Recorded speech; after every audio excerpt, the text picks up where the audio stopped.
All right. May the words of my mouth and the meditation of mine heart be acceptable in Yahweh's sight.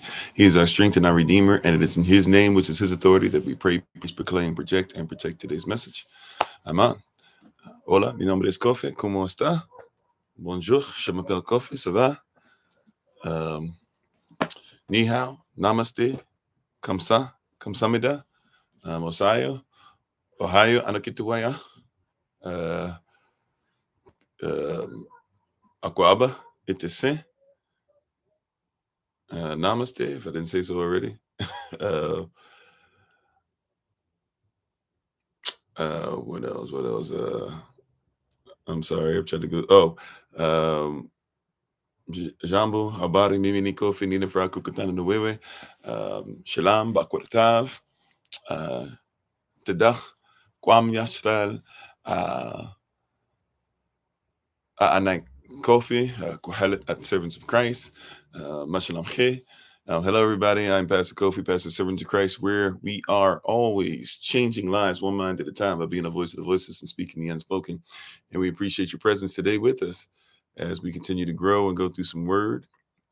And we're thankful to have you guys on with us today. And hopefully this word is able to hit you where you are. And we appreciate you. Thank you for those who are coming out of the prayer service led by Minister Anais, led by an excellent testimony by her, and testimony by Minister Shante, and testimony by Minister Sonia. And I gave a testimony as well, and everybody who was there, for those who gave well wishes and continue to send us your prayer requests. And of course, we'll make sure that we get to them ASAP. We're thankful to everybody. Once again, we give all the praise and honor to the Most High. We give all praise and honor to him for my wife, the Honorable Maya, who lives a life that's able to be honored. You can check her out on TikTok, YouTube, or website, and Pinterest at Bloom and Flourish, not A&D, the letter N, Bloom and Flourish. She is a healer, herbalist, chemist, and biologist by degree. And we're thankful and grateful for what she does for the diaspora. You can, if you want further information on different tinctures that she has, and different things that are able to help the community, you can always text us text her rather, at 410-469-1553. Again, that's 410-469-1553. Again, I say 410-469-1553. Last time, that is 410-469-1553. And thank you, everybody, for being on today. We appreciate it so very, very much. To everybody who's on listening, if it's your first time, one time, a many, to SOC moderators, ministerial staff, if you're just part of the diaspora, if you're here to learn, we appreciate you. We ask that you just simply respect each other's humanity. We do have moderators across the board, so if you are somebody who comes in and brings that homonym or just making fun of people or not willing to listen, this is a cultural perspective. You don't have to agree with it. It's not my goal or job to make sure that by the end of this, you're going to agree with every single word that I say. It's just to give you a cultural perspective of things and maybe help you to see some things from a different point of view that maybe you've never seen it from. We always ask, of course, you can study on the things that I say, meditate on them, because you shouldn't just listen to anybody just because. You should make sure that you get into a habit of study. All right, that being said, let's go ahead and say hello before we get into today's lesson. Everybody on YouTube, everybody on Facebook, everybody on TikTok, we appreciate you. Those who are listening later on, those who are listening live, we appreciate you. Let's go ahead and say hello before we get started. How you doing, Sister Nakia? How you doing, Machiel? How you doing, Brooklyn Butterfly? Shalom to everybody. Peace. Barak Allah Cham Yahweh. May the peace of Yahweh be upon everybody. Bakratav. We believe that Yahweh has whatever is necessary for you finished even before the starting of your day, the rising of the sun. Some places there is no rising of the sun. That's why I'm inside today, because there's a lot of rain and wind going on where I'm at. How you doing, Sister Rocky? I'm still trying to call you the wrong name. We're gonna get it. Sister Rachel. There we go. Sister Betty, Brother Keith, Senior, Stack. I don't know. I still don't know if I'm saying that right. How you doing, Sister Barbara, out there with the amazing artwork? Oh, okay. Amen. We'll definitely pray for that. Matter of fact, Heavenly Father, we just lift up real quick Sister Rachel's mother, dealing with some issues We ask that you help her to have a peace that surpasses all understanding, that her family has it as well. We're praying for your healing. We're praying for your will ultimately. And whatever we can do as a SOC family to be there for her in this time of need, we ask that you help us to be there for her. And Acham Yachava, Acham Yachashvai, Acham Ravak Hakodash. We pray, praise, proclaim, and protect that and protect. And we know you'll protect your will and your will for her. Amen. Amen. How you doing, Drea? How you, Barry Cantrell? Thanks for being part of the community. How you doing, her 3802? And she is so Israel. Ted Davis, Big Brother Thomas, Ernie's Heart, Sister Deborah, Yasan Ma, Moore. It just made me scroll up. Sorry, I was saying somebody's name. Moore's her, I think. Coco, Ladybug, Balloon Water, Love Myself. Awesome. Stacy is the name. Okay, I'll try to remember that. You probably told me already. I'll try to remember it better. Lala, how you doing? Stopped in to see what's up, Monday. How you doing, Urban Royalty? Hopefully you're doing well. I sent you guys a few of the pictures that were, of the ones that were taken. So hopefully you guys got those. How you doing, Julius? Sister Marion. If I missed your name, please turn to my head and not to my heart. How you doing, 1977 D Web? Amen. I'm doing well. Thank you for asking.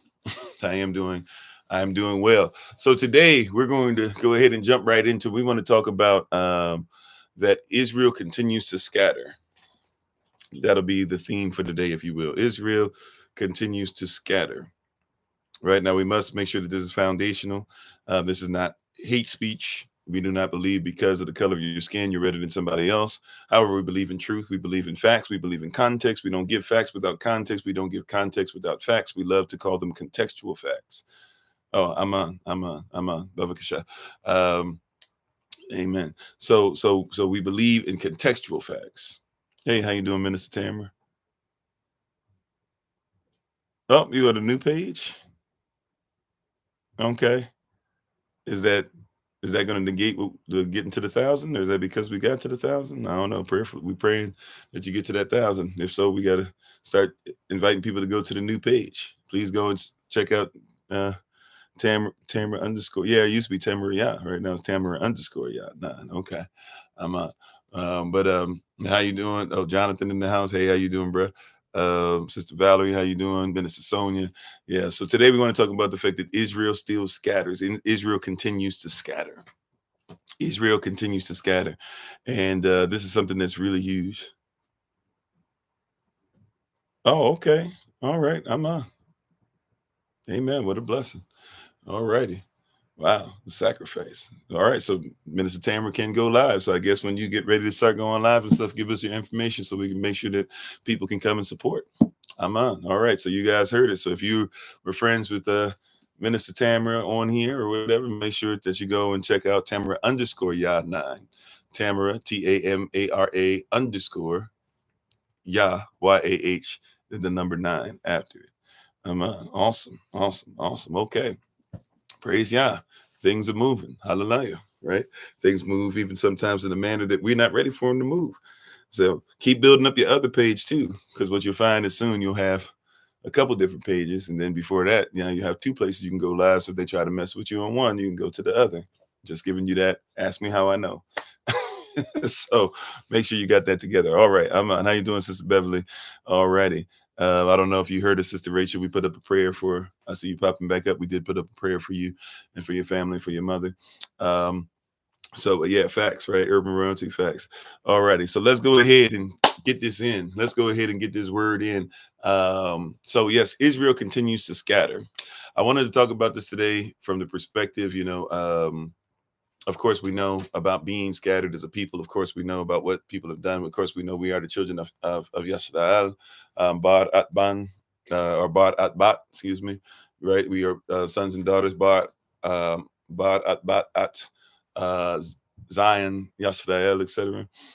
Oh, okay, no problem. Just want to make sure that you knew we did. So when we talk about these things, and how you doing, Brother Alton, and thank you, moderators. I see you already. So when we talk about this, I want to come from a perspective, because it's very easy for us to kind of get into this place of we're coming back together and we're only thinking like, yeah, everything's fine. We're coming back together. Don't worry about it. We're realizing that we were scattered. We went here, we went there. All right. We comprehend, where we came from, what happened, where we went to, etc. We comprehend Negro land, things like that. We comprehend being in chains, Deuteronomy 28. Right.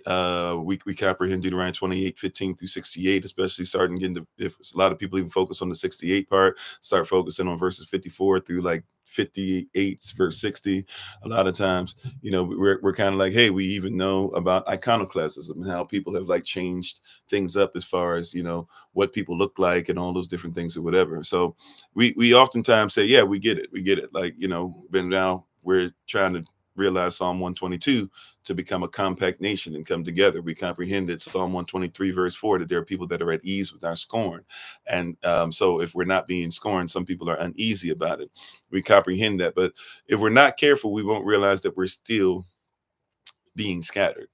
Because what happens in the mindset of a slave, just like when we were in the wilderness, you still want to build a golden calf.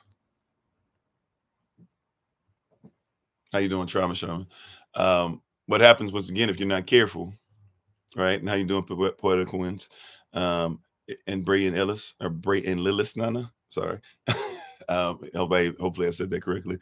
Or Bray and Lilies, Nana, probably.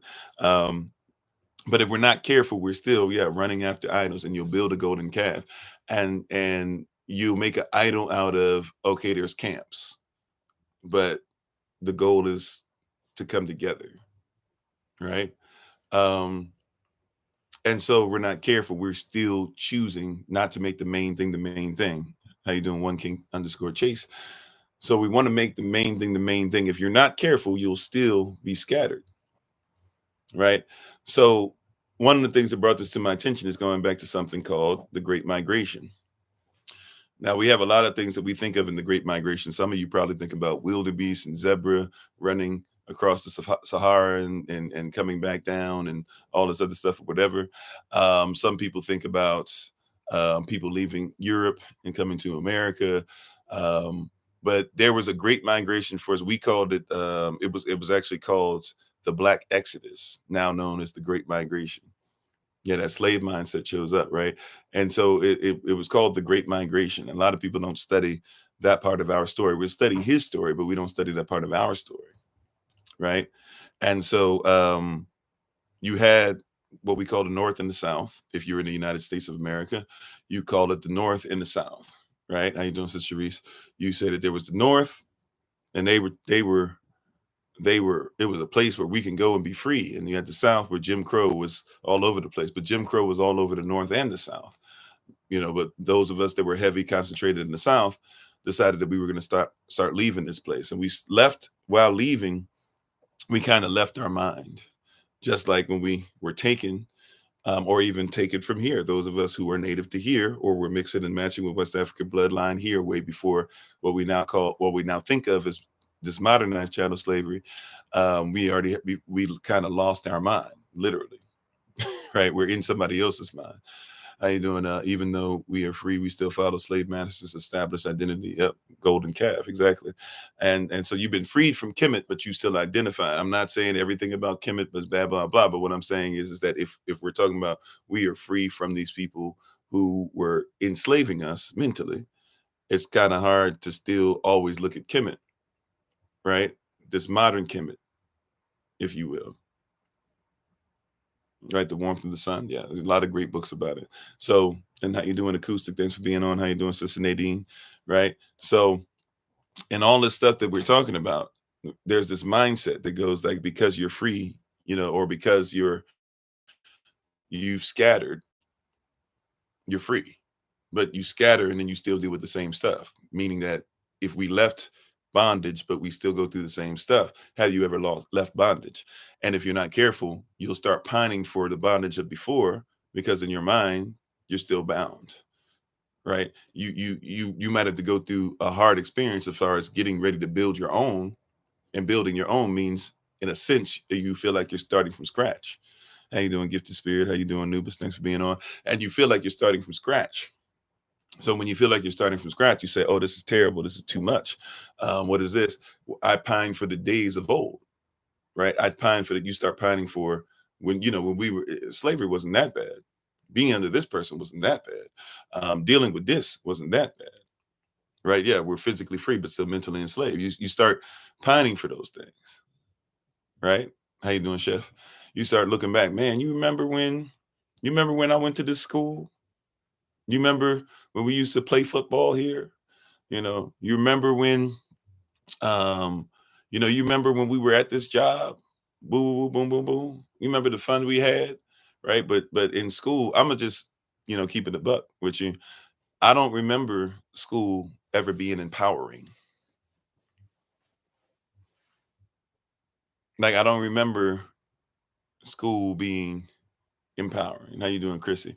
I know a lot of people will tell me how empowering it was, and this. I don't remember school being empowering. I don't remember um, walking through the streets and being like, "Hey, I get to do whatever I want whenever I want."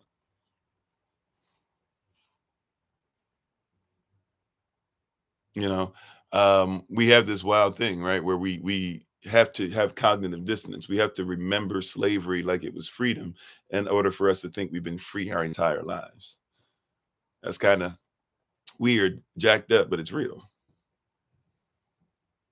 Yeah, we begin it that in of itself becomes a coping mechanism. It becomes a stress tool, but it's not really a stress tool for stress release. It's just like we talked about yesterday. You've learned to manage stress. You ever learned to set up a community or a culture or a mindset of getting rid of stress, right? So you have to do this weird thing to be like, and look, I get it. Pull the positives out. We talked about that yesterday. At least leave on a positive note. Remember, I said yesterday on every negative side of the number line, there's a positive side. So if you only look at the positive side number line without realizing that on the other side of zero, there's actually another side to it. There's a negative side, then you're lying to yourself. See, the opposite can be true. What we talked about yesterday. A lot of people only focus on a negative, but forget there's a positive for every negative. For every negative one, there's a positive one. And negative two, there's a positive two, right? And so on and so forth. Well, also for every positive one, there's a negative one. If you're not careful, right? If you ignore that things can go negative, if you ignore that things can happen on the other side of that zero, if you ignore that part of the numerology, right? If you as a numerologist ignore certain parts of the equation, then it's easy for you to fall into those parts of the equation. And how you doing, Minister Shante? You said fear of unknown makes oneself comfortable with pain of the current situation, even when they know it is not right. Yeah. Right. So we've learned how to be comfortable. And what I want to talk about today, once again, is that Israel continues to scatter. We've learned how to become comfortable and scattering and not being together and running away, because what's happened is we have a slave mentality, right? So if you're not careful, because you're in the wilderness, you're free, you're not used to it. And so since you don't like what you're not used to, you will try to scatter from freedom. You're already together. You're already in the wilderness. You're already come out. But if you're not careful, you'll run from that too. How you doing, Wendy? Thanks for being on. Right? If you're not careful, you'll run from that too. A lot of people do that. If you're not careful, you'll run from freedom. Here you are. You just went over the Sea of Reeds on dry land, right? Looking up at waters and walls, and some estimate were taller than the pyramids, right? You just saw your enemy get shut down. You just followed a pillar of fire, right? By night in the cloud, by day. Thanks for being on, Lamar and Sally. Right? If you're not careful, you will legit forget. Right? You'll legit forget, and so we have to be careful because Israel continues to scatter, and a lot of us will run away from a situation to hope that somebody else will allow us to be free, rather than become free here first, so you can live and stuff for yourself. I'm gonna say that a couple more times because I don't want that to go past anybody.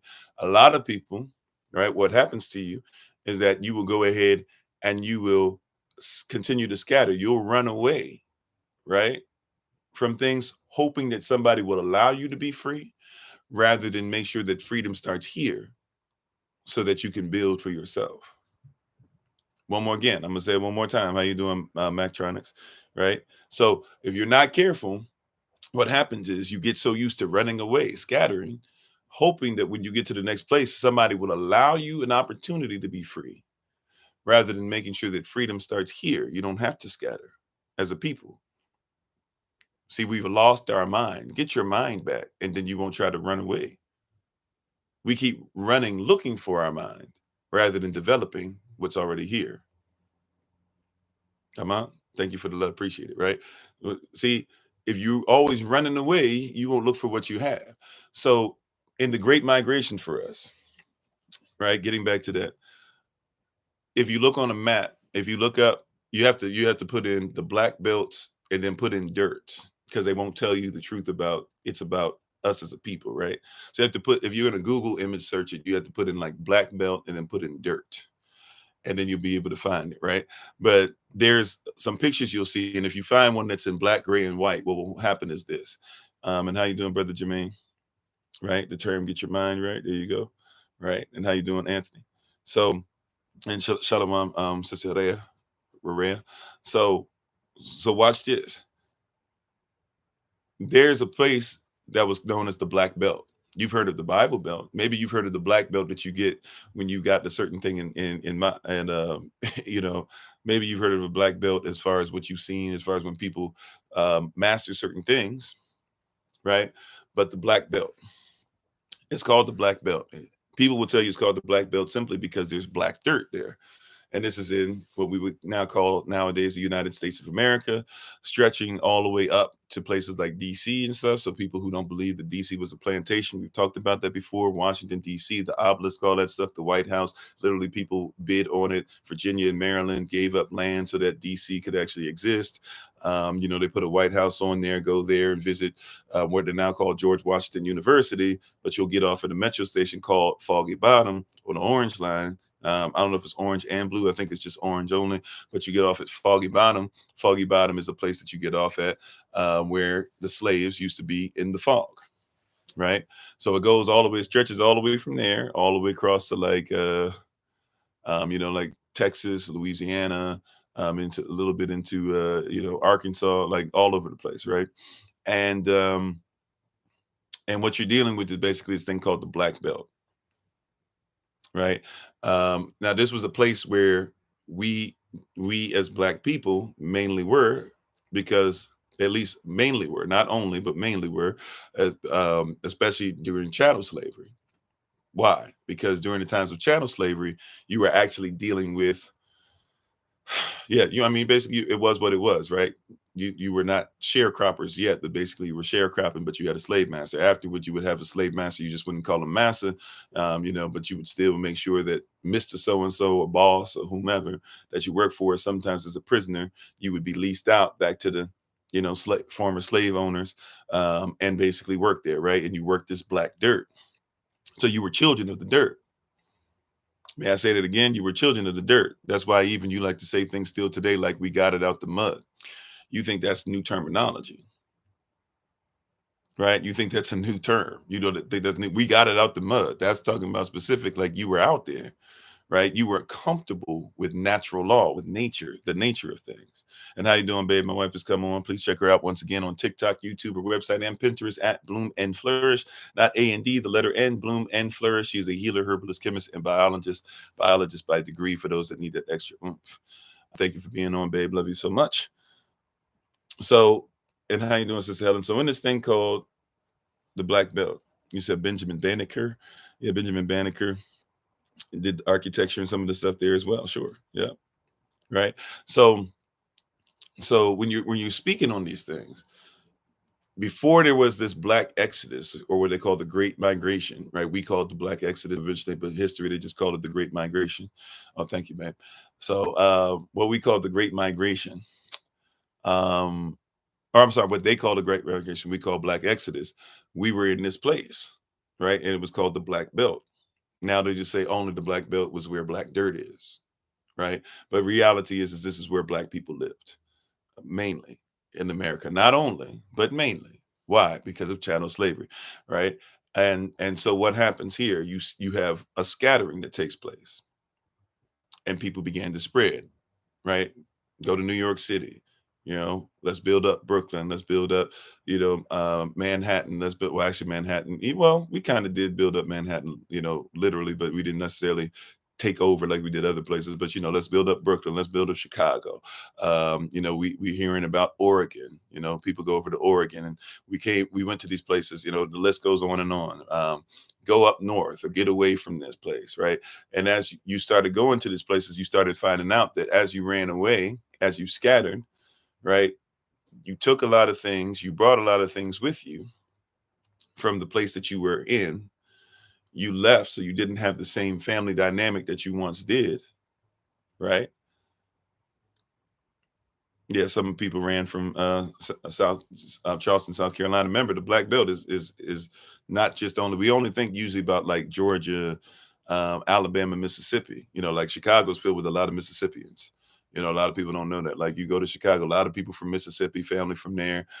You go to a lot of people ran to St. Louis from places like that, Missouri, Arkansas, things like that. LA, Oregon, places like that. A lot of people from Texas and places like that, right? So you ran away, but what you found is you ran into more situations. People forget that some of the worst sundown towns are in places like Oregon. Some of the worst sundown towns are in upstate New York, not 100 years ago, 200 years ago, today, right? Like still today, you know? So a lot of people ran from these places and went to other places thinking that if we go away from these places, things are going to get better. Once again, instead of developing our mind where we were, we said we need to run away so that somebody else will let us or will allow us and teach us how to develop. And what's going on at the same time? Sundown town. So if you don't know what a sundown town is, a sundown town is basically somewhere where they have laws on the books, whether officially or even on the unofficial books, if you will, to where if you're there and you're a certain skin color, you can even sometimes come through. Some places you can't come through at all. But if in sundown town specifically, you can come through, you can do some business. You'll probably get some people looking at you. Sometimes they'll be nice to you, but there's a comprehension, there's an understanding there. There's a clause, if you will, that says when the sun begins to go down, you need to leave here, right? When the sun goes down, you need to leave here or else we're coming for you because we don't have any of your kind living here. It's okay for you to give your money here, but it's not okay for you to live here, which is a part of being scattered, always looking for somebody else. Yeah, still today in Missouri, Tennessee, Texas, there's a few places. Like when I take my family across the country, people don't think about it. There used to be something called a green book. There was something called a green book, and I forget what the actual title of the green book was, but you knew it if you were somebody in our community. There was something called a green book, and whenever you went somewhere, especially if you were artists, they called it even the Chitlin circuit too, where like in the same kind of area that we're talking about, you would, if you went to visit somewhere, or if you were, let's say you were going to perform somewhere, there were people that knew, right? Like you don't get to go and stay in certain places. So I don't care if you're Ray Charles. That's why Ray Charles writes the song Georgia, right? Even though Georgia means that he got Georgia'd, if you know about, pimp vernacular, if you will, right? But if you talk about like basically like so he couldn't go to Georgia. That's why he stopped performing there. He was going to perform there, but they would only let him go to certain places, but he couldn't even stay in certain hotels, even though he was Ray Charles. But he still went there to go ahead and make that money. He'd be like, well, who cares? His money is white or black or whatever. And finally, he had it come to him like, you know what? This is wrong. I should stop performing in these places. Right. But you have a green book. If you get a chance, even if you don't mind sending some pictures or something like that, I think you said that before and I didn't take note of it, or maybe next time I'm through or whatever, I would love to look through that. Right. But there were green books that you were supposed to read. But anyways, for the performers, they couldn't go certain places. So they performed if they wanted to stay in places where they could be around black people and be in black hotels, you were going what was called the Chitlin circuit. The Chitlin circuit, where we still had a mindset of people who were used to eat chitlins and stuff like that to survive. That kind of mindset. You went there, you didn't make as much money, but you felt comfortable, right? And before you could make it to the big time and go to where the white people were, you had to first make it on the Chitlin circuit. They figure if black people like you, then white people will love you, right? So make this little bit of money. We'll see what you do with the black folk. And then after that, we'll go ahead and let you make that real money with white folks. So you had to do the Chitlin circuit first. And that didn't, like a lot of people did the Chitlin circuit before they were famous, even when they were just blues artists, before you knew them as rock artists, people like Jimi Hendrix Chitlin Circuit. Aretha Franklin, Chitlin Circuit. You know, a lot of them, even the Chitlin Circuit and the church circuit, if you will, they were kind of the same thing, right? But a lot of us, if we traveled in those areas and you weren't famous, even the famous people knew about this as well, you still use the green book I was talking about. How you doing, Spike Me? Right? You got one on Amazon? Okay, I didn't even know they sold those on Amazon. I don't really do Amazon that much, you know, but you know, I need to look into it. But yeah, so you had this green book. So when you went to different places, it was clear that like they'd say, okay, if you're in Alabama, these are the places that you can go, and it's safe for you to eat, right? It's safe for you to get a hotel, all that, right? If you went to Arkansas, this is where it's safe to eat, get a hotel, this is where black people stay, blah, blah. Like they put all this stuff. It was basically a phone book, if you will, but it was specifically for black people. When you're traveling, make sure you got this green book. Make sure you got this book that says this is where it's okay for y'all to stay. So, and when my family and I travel across country, still to this day, right? If we're coming to visit y'all or whatever, a lot of y'all know we'd ask you straight up, like, hey, we coming through, but it's gonna be a long trip and we have to take a break in between. Please help me out. Do you know what I see this city? I looked it up, but I can't get all the information I need. Do you know what the city is? Are you aware? Like, what is it? Is it going to be safe for us here? Like, even if we just come in the middle of the night, laying our head down, I don't care if we don't go to the grandest of places or whatever. I just need to be able to make sure my family's safe so that when I get up, I don't got to worry about certain things. When I get up, people still do that today. You said your great granddad is one of the originals. Yeah, like a book to help avoid those sundown towns. Yeah, that's basically what it is. So even in that, there was always the knowing that even when we left somewhere and we're on the road, we needed to come together. We needed to have some places that were safe, right? A lot of people don't know there were places down south where there were restaurants where people would go do business as black folk. And no matter what you felt, even if white people came in, if white cops came in, the rule was there were places that the rule was if you come in here, all of your like your weapons, you're yelling at each other, you're coming against each other. I don't care if you're black Muslim, I don't care if you're in the police force for 55 years.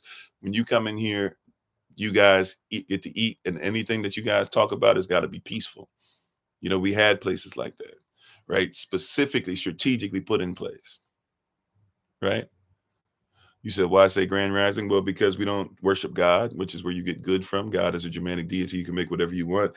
And mourning, literally, we don't mourn the gods. We're not crying over what the gods can do to us. So we say grand rising, shalom, bakwartav, habari, jambo. You know, there's many different ways of addressing each other rather than going through somebody. So we're very cultured. If you want to say it, you're more than welcome to say it. Right.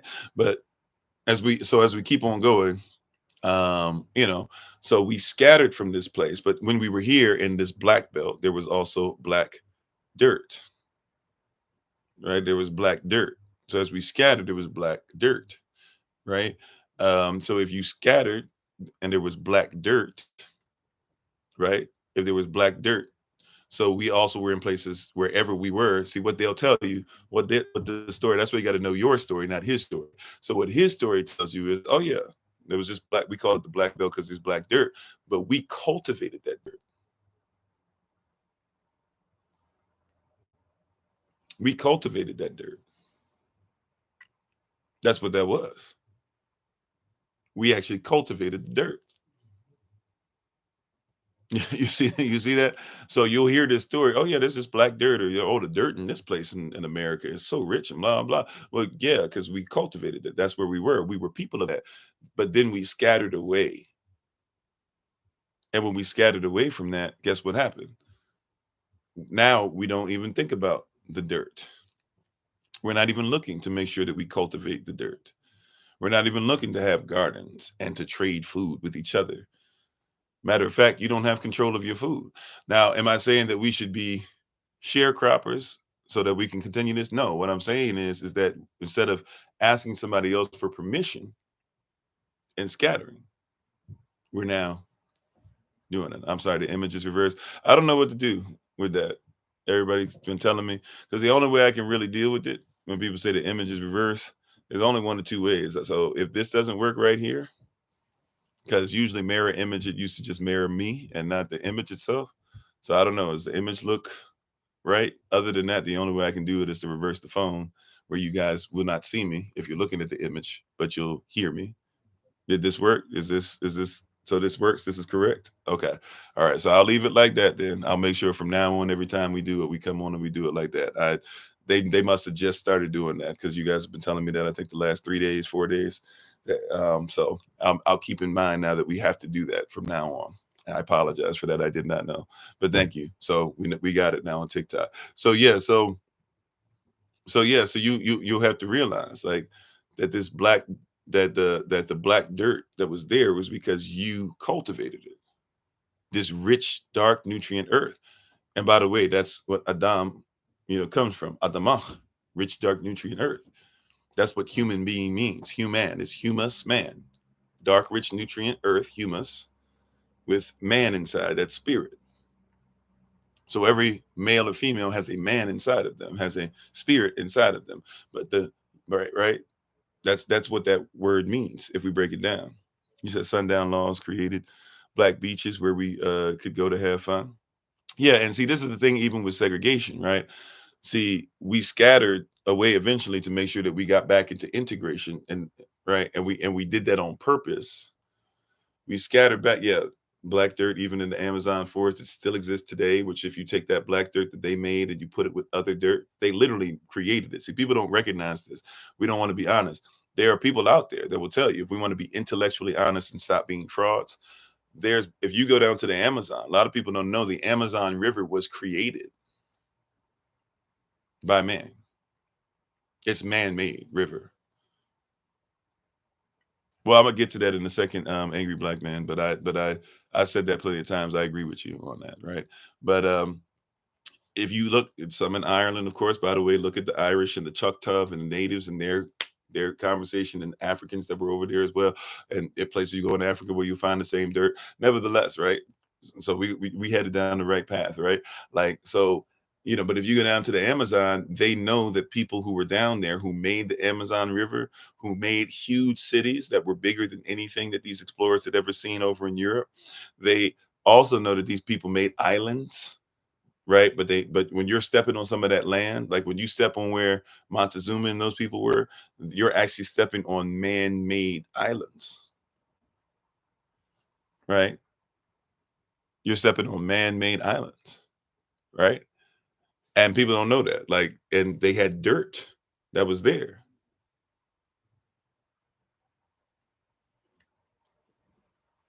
right? Well, in Dubai, they tried to do the same thing. Sure. Problem with Dubai is that island's falling apart.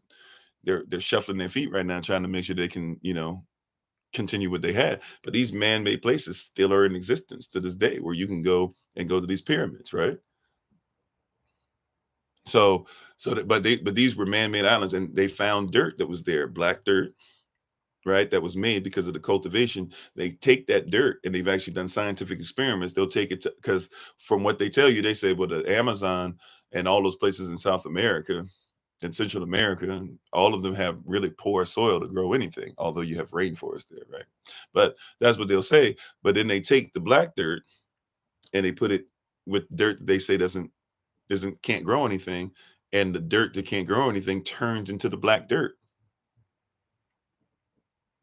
right? Where they can actually grow stuff and grow crops. It becomes fertile again, even though those people have not been over there for years and years and years and years.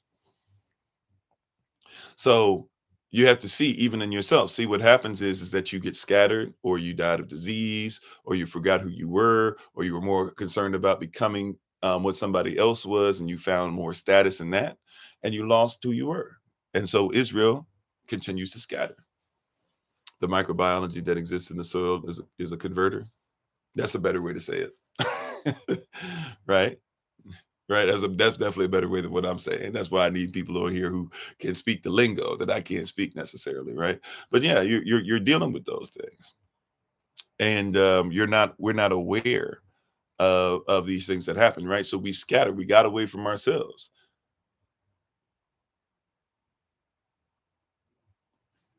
What does the black mean? The black mean? You mean the black belt we're talking about, or the black dirt? Well, we're continuing to talk about it. right? Um, and how you doing, King Wins, and how you doing, Vargas, right? Still got to get in touch with you, Vargas, so we can rap one of these days. My bad. Um, So, well, how would go one? Well, I mean, I can't sit there and tell you that I know how one creates black soil. I can tell you that there was black soil out there if you'd like to be able to go and study it, or maybe talk to some of the scientists and probably get some of the chemicals. But it starts with something as far as, like, putting nutrients in the soil, rotating crops, not just growing crops, but rotating them.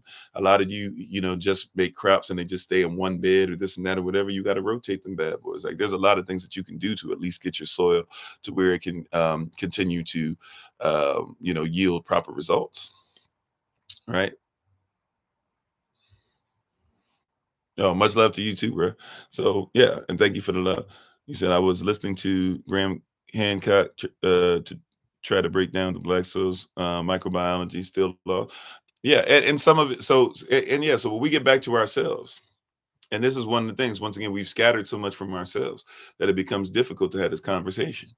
Because if you scatter from yourself, even if you get delivered, but you still think that you are nothing without what your standard was before, you'll run away again, right? And what's happened is we ran away from the soil, right? And we thought it was going to be better when we ran away from the soil. Then we ran away from our own communities. We thought it'd be better if we be integrated. That we ran away from being like everybody else because we were told when we got the degrees everything would be on point. Then we ran away from our communities because we were told once we lived where other people live that we would be uplifted more. And then we ran. Now we're running away as far as status, as far as money and stuff like that. People who get chains, people who become hip hop artists, they give back a little bit here or there, but for the most part, they're going to give back. Or if they teach people, they'll teach other rappers how to be like them.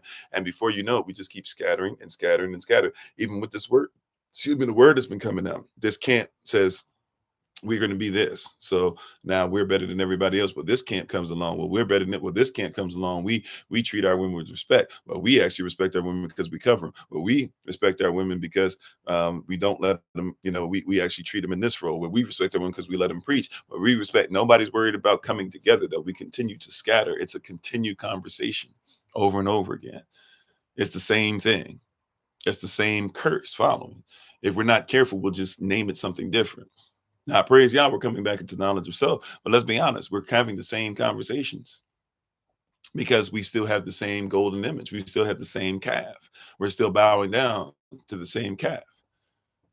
The same calf. This is the wild part about it. This same calf that we're talking about is the same netcher, because they don't have gods in Kemet, right? They have netchers. And it's the same netcher that was dealt with the plague that dealt with the animals. You built the thing that was already defeated.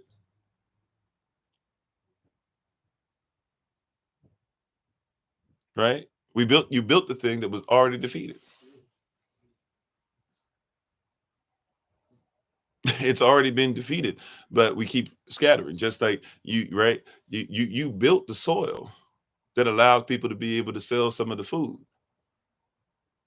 You built it, but you ran away from it. Yeah, black women, of course, also, yeah, held knowledge of the soil and all those things, right? So we continue to scatter. Now, at this point, it's not because somebody else scatters you, it's because you scatter yourselves. You said some have beast DNA. Well, I mean, yeah, if we're gonna go by humanity, but even in that, he works towards all, right? As long as we follow those commandments, those laws. But yeah, most definitely, we can talk that. I mean, heck, some of us carry this stuff if we want to talk about it. But see, once again, don't think of the beast only as a person. The beast is not a person. The beast is a government, right? Remember that second beast, or that first beast rather, in Revelation 13. That's the government. The second beast, that's that Antichrist spirit.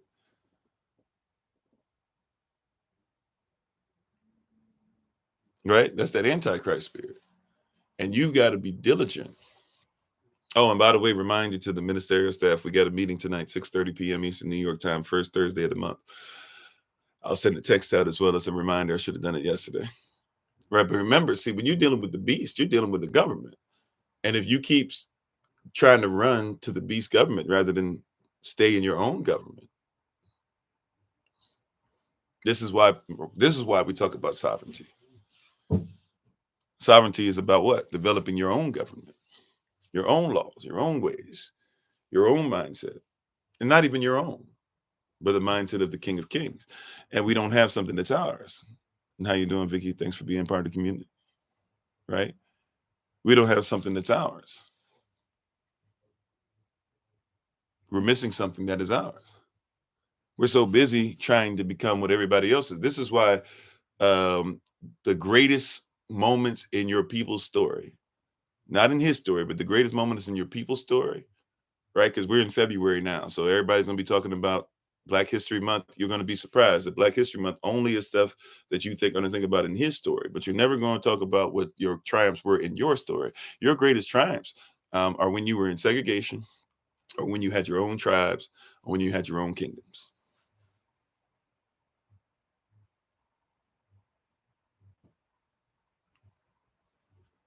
Oh yeah, well the paperwork part for sovereignty is pretty easy. It's just the DS-11 form if you know how to fill it out correctly, right? Living sovereignty is different. Well, not different. It's just the next level. But yeah, the paperwork's pretty simple. Some people want you to go through a lot of other stuff. Like I don't do the authenticating birth certificate and all that because the birth certificate is something that you don't need to be authenticated. If anything, use a birth certificate as it is if you want to make sure you show you're a state citizen, which means that you're technically sovereign. You said I'm pro-segregation. I'm not pro-segregation in the sense that, because first of all, I didn't create segregation.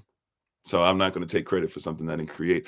But I'm not pro segregation as far as I don't think I should ever be around a white person ever again in my life or something crazy like that. And even the word white is relative because there's no color white. So I don't even believe that there's an actual white person that exists. Somebody taught us that in the classroom. I don't. That's not anything that affects me. However, I do believe that it's okay to gentrify. Like I think that a white person by colonial or social construct, I think they should gentrify something and make it look like themselves, right? I believe you should do the same. So if making a community look like me, figuratively, mentally, physically, emotionally, spiritually, psychologically, um, homiletically, right? Etymology wise, all of those things.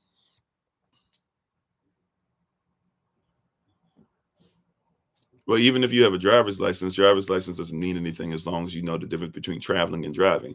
And even if you have one, you shouldn't necessarily use it when you get pulled over. You should use your passport, especially if your passport shows that you're sovereign,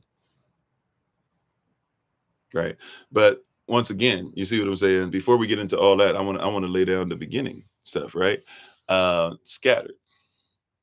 We continue to scatter. Our goal is to not come together, right? Our goal is to not come together. Well, Malcolm X even said, Malcolm, Minister Malcolm Shabazz, he even made it a point to say specifically that whites can help us, but they can't join us. We forget that part of the speeches too. We like the speeches where we just get to hate. But he even would tell you, even back when he was part of the NOI, he would tell you, that they're not hate teaching, they're love teaching.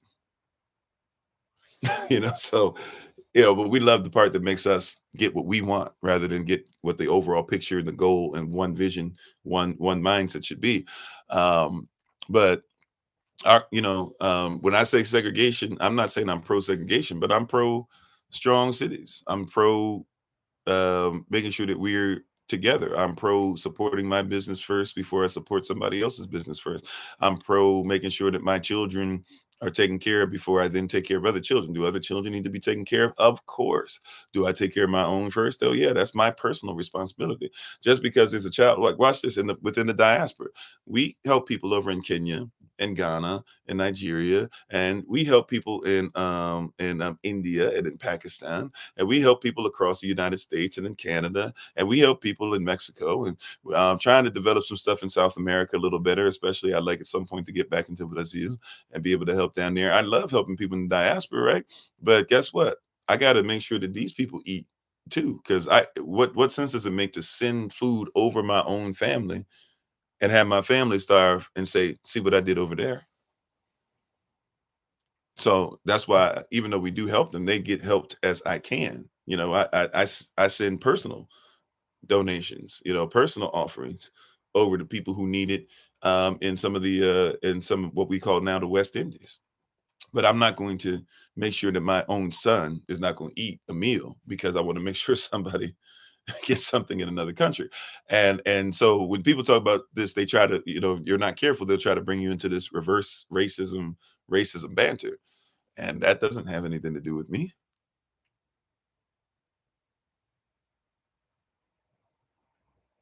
You know what I'm saying? Like that's not my problem, right?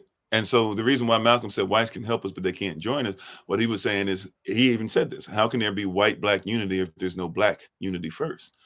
If you can't look yourself in the eye, right? If you can't take care of yourself and look yourself in the eye, how you gonna look another man in the eye? If you don't have your own food, how you gonna tell somebody about what food is for you? If you don't have your own gas station, how you gonna be mad at somebody when they raise the price of what they own? See, Israel continues to scatter, and it scatters in the mindset first. You are the children of the soil, of natural law. You are the person who does all these things. You know, he said I was the only white person in my college, TSU and HBCU, and I lived in Third Ward, Houston. Okay, cool. Paul Wall is H Town too, right? Doesn't mean that if Paul Wall and Toby and Wigway who make it a song together, it doesn't matter if they get pulled over, right? What's going to happen? But either way, still, it doesn't mean that Paul Wall, if he's going to live by the commandments or he's going to be part of the way or be part of the community, that he won't be accepted in, right? But once again, white is relative. Now, even with white, I didn't make up the color white. You see what I'm saying? See, we still have to ask ourselves, right? Because yeah, and reverse racism is a false thing too, because racism literally is a system of competition. And you got to ask yourself, do you know about Carl Linnaeus and what Charles Darwin did, and what people like and what the doctrine of discovery did, and the lost cause rhetoric, and white man's burden rhetoric, and all this different stuff that people still use today? Do you know what those things did to cause people to think there's an actual such thing as a white person? You had to teach people that they were white because they didn't even think they were white. So how could I reverse that? The only way you can call it reverse racism is for me to reverse the system. I'm not even in the system. The word world, even in the Bible, right? Read your Bible, it'll bless you. Read it properly with the proper context. If you look at the word world in the Bible, especially when you get to the New Testament, when they start using the Greek stuff, when they started changing the language up, they're talking about the word cosmos, Kosmos, right? And so cosmos is a system. It's a system. I did that wrong. Right? It's a system. So when it says be ye in the world, but not of it, it's saying be ye in the system, but not of it. It's saying being ye in the system, but not of it. That's what it's saying. It's saying I give you the right to be in the system, but not of it.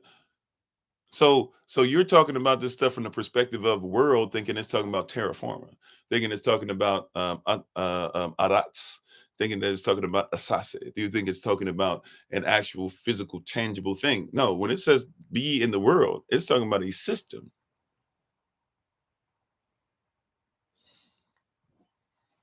right?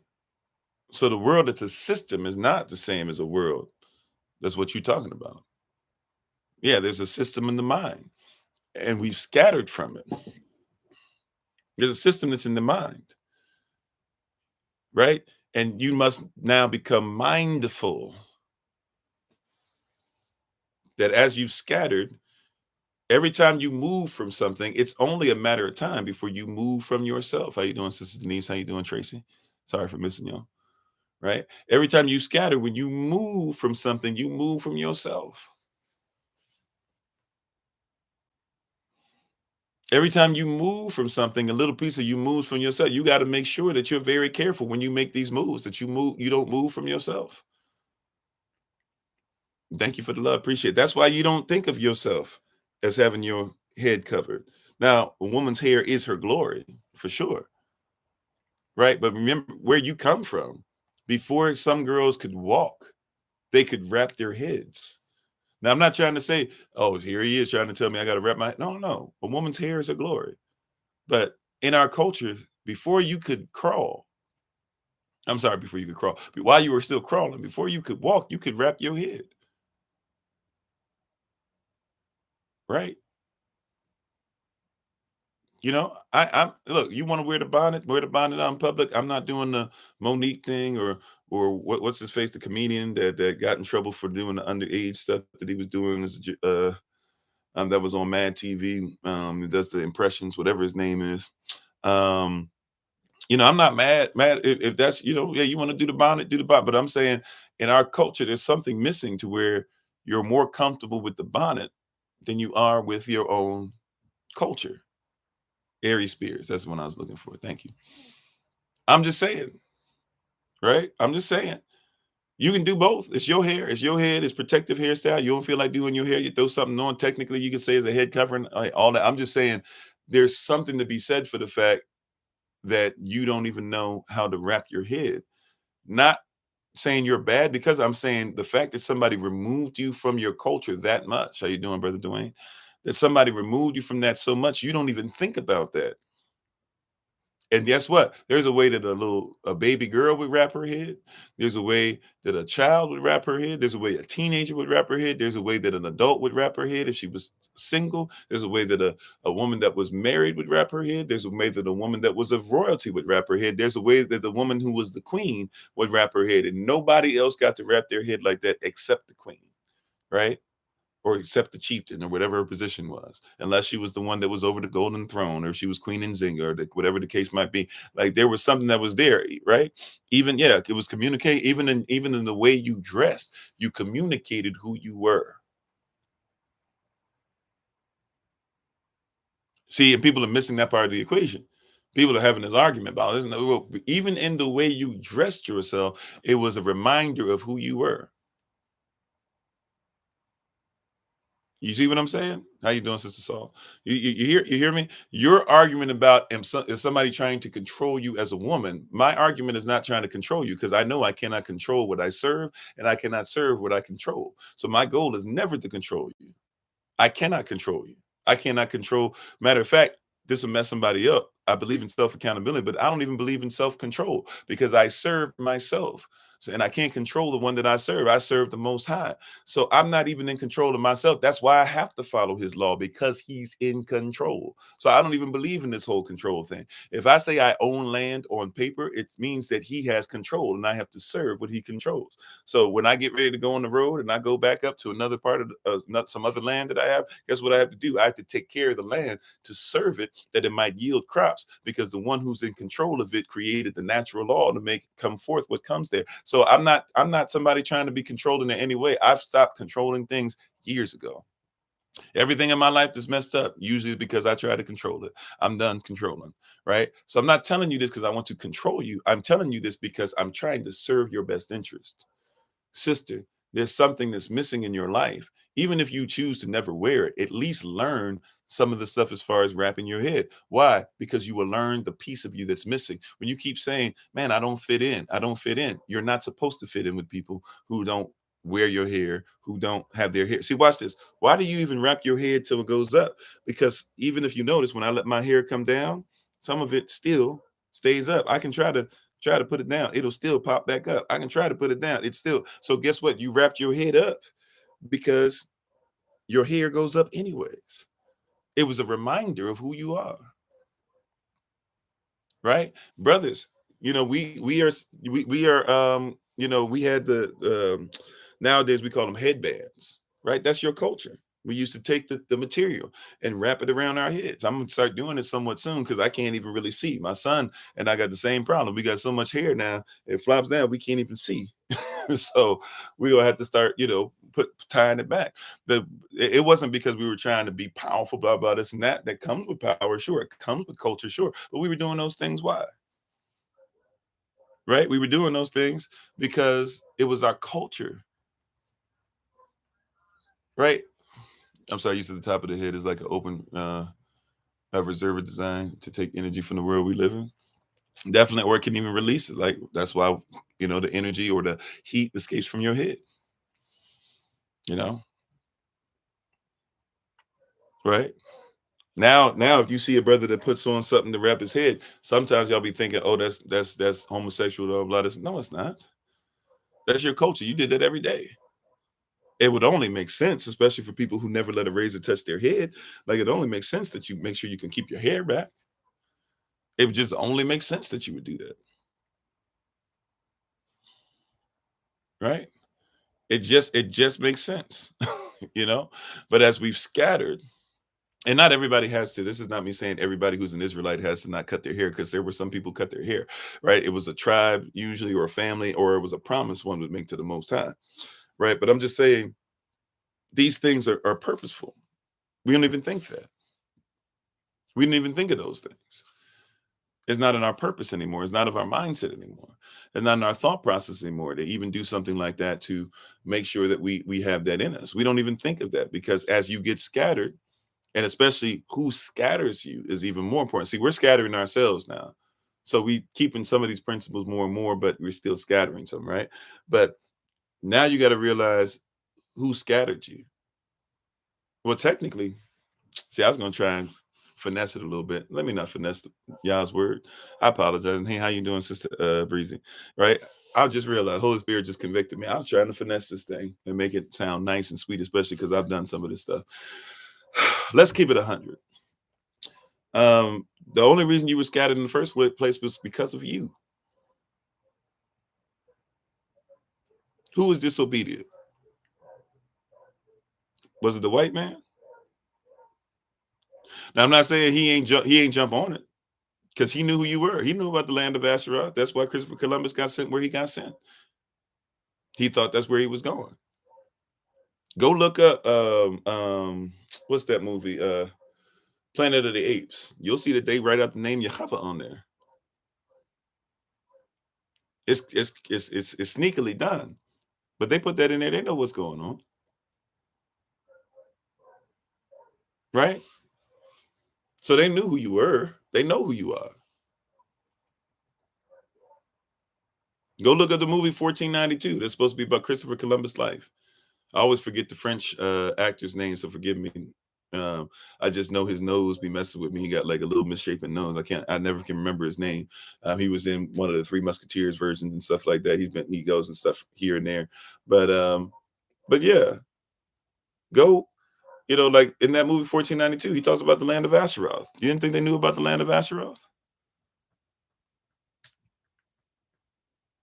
People are telling us they don't know this stuff. Go to archives. Go to Washington D.C. Green Line archives, right there. If they'll let you, if you can find a way to get down there, they've already shown it. It's been on Fox News. It's not even a secret. It's been on Fox News. For those of you who think that Republican, Democrat, it matters where it is. Okay, fine. Y'all think Fox News is just for white folk that hate you or whatever. If that's what you believe, fine, whatever. Like he was even there.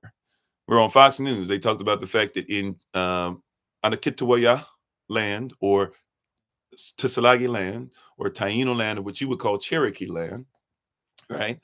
It talks about how in Cherokee land, they found Hebrew writing that dates back to the Cherokees and the places that they were living in. And they didn't know it was Hebrew writing until they brought a Jewish scholar in one day, and he happened to see it. They couldn't find out what it was. He turned it right side up, and he was like, "Oh, this is Paleo Hebrew." And they're trying to write out the 10. It looks like they're trying to write out the 10 Commandments. Like this stuff is known. But see, when you get scattered, right? When you were disobedient, you got cut off. It's called being dismembered. You were a member of something. You got dismembered from it. And so now what happens? We're coming back into being remembered, becoming members again. Remembrance. You think remember is recall. Recall, by the way, is just a re-invitation.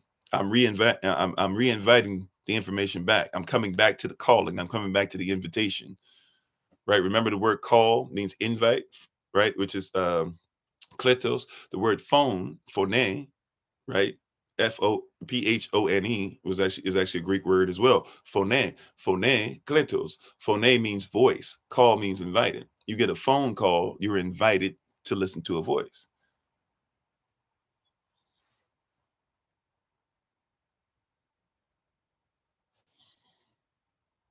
Right? So when you left yourself, you got the phone call, the phone line right? The line that the voice goes across that allows you to hear the invitation, it was cut off.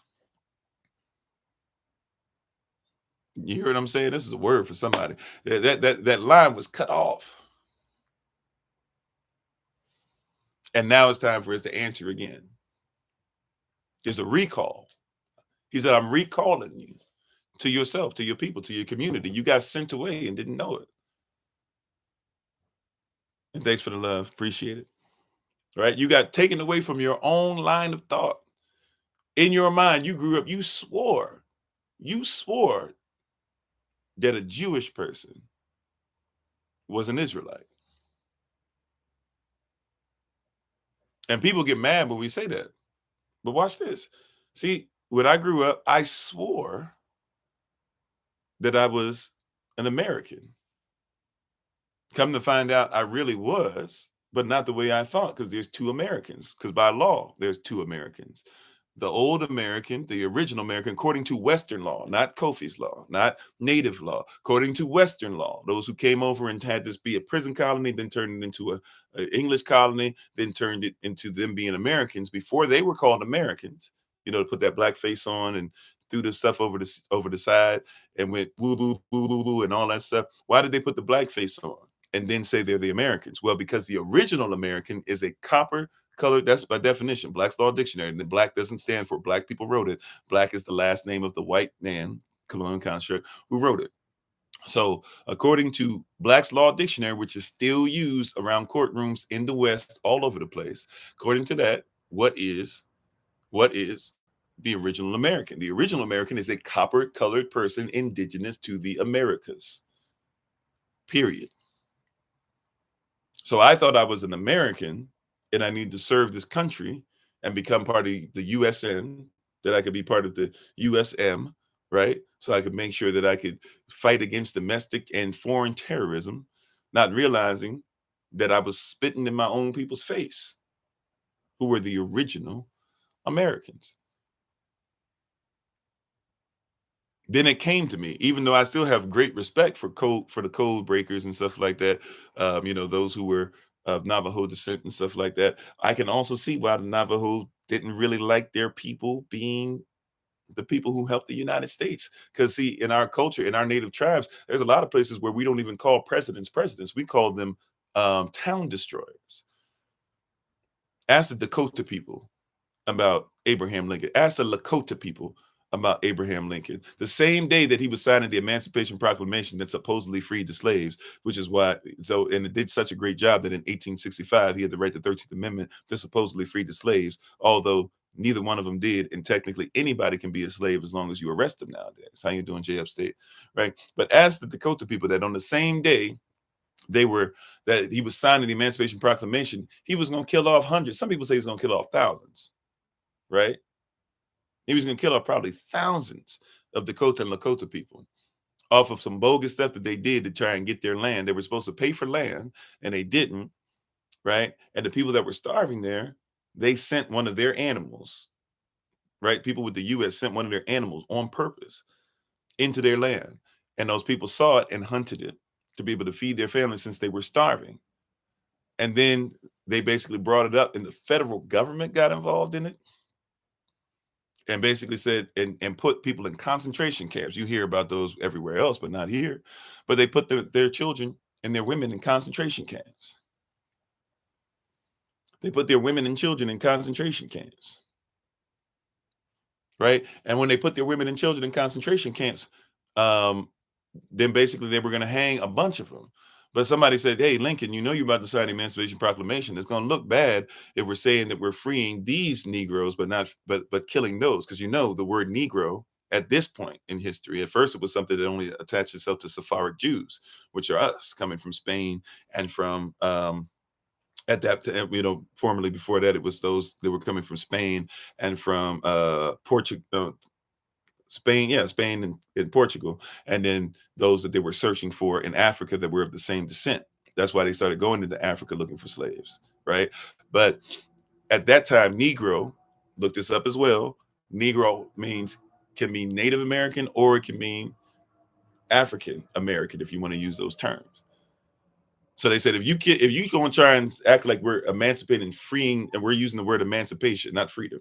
So if you're saying you're gonna free the slaves here, if that's what we want everybody to think, then you can't kill thousands over there. So they came to a place where they said, you know what, instead of killing hundreds, instead of killing thousands, uh, we'll hang 40 today, and then we'll just let them die slowly. Because nobody really cares about it anyways, but they need us to have a victorious moment. Because when it comes to being a victor, when people say have a victor mentality, why you have a victim mentality? Well, you can't have a victor mentality unless you create something that we would call victims.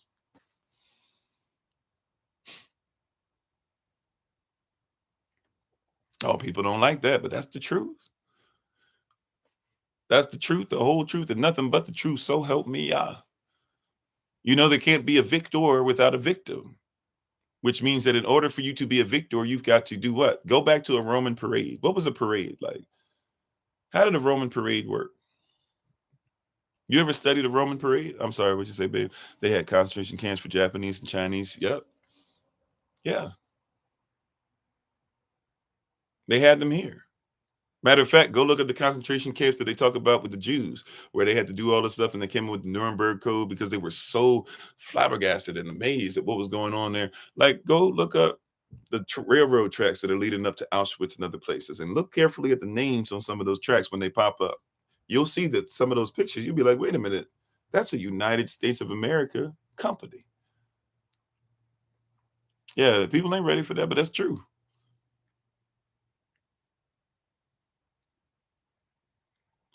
Right? Like America was invested in the slave trade that you call the Holocaust, as if there were no other Holocaust. How you doing, Baba? Thanks for being on. America was invested in it. Jack Kennedy, JFK's father, the same JFK that in his journal says that Hitler one day will be remembered as a hero and as somebody highly intelligent and as somebody that we need to learn a lot from. As a hero, he said. Well, his father, Jack Kennedy, was doing his best to filibuster anything that was going to allow them to go to war because he was a Hitler sympathizer.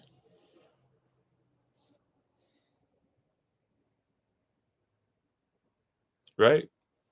His family, bootlegging family, made money, got in there, didn't care about y'all, and believed in the stuff of the black belt. You have to make before you can become a victor, you have to be a victim. Go do some research on what a Roman parade was. You'll never want to go to another parade again, and you'll be disgusted at some of the things that you participated in during the parade. I've marched in many a parade, and I'm disgusted every time to think back at it. It was never, it is never anything that I look back at any kind of stuff.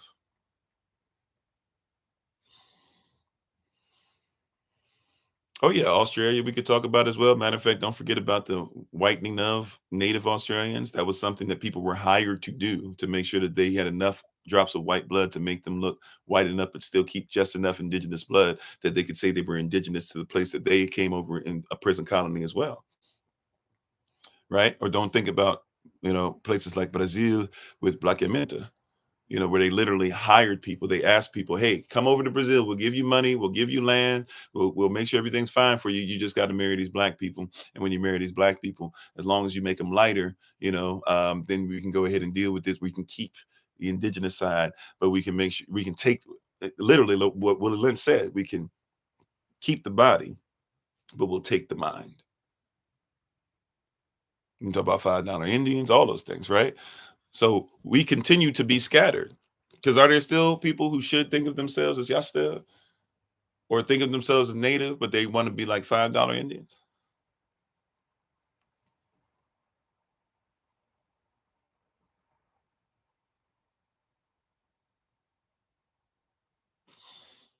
Hmm? You see what I'm saying? Like there are still people out there trying to be scattered, trying to run away from who they are. But yeah, I'm a Moor as well. A Moor is not talking about just one group of people either. We scatter even away from the truth of that. I mean, technically calling yourself a Moor is like calling yourself an African. Now, some people argue, no, we're not African, they're Asiatic. No, like comprehend some of the Moors literally came from West Africa. Some of the Moors literally came from Kush. Some of the Moors literally came from Yashara'al. They came from South Africa, right? Moors were all over the place. Remember though, see, you have this mindset. You're dealing with Western psychology. So in your mind, and you're dealing with an unlawful, it's legal. It's de jure. See, it's legal, but it's not lawful. Right. Remember, everything that's lawful is not legal. Everything that's legal is not lawful. Yeah, they did it in Argentina too. Matter of fact, a lot of the Nazis escaped to where? Argentina. And if you want to see one of the worst, some of the worst racism that exists, go to Argentina. Nobody talks about it though.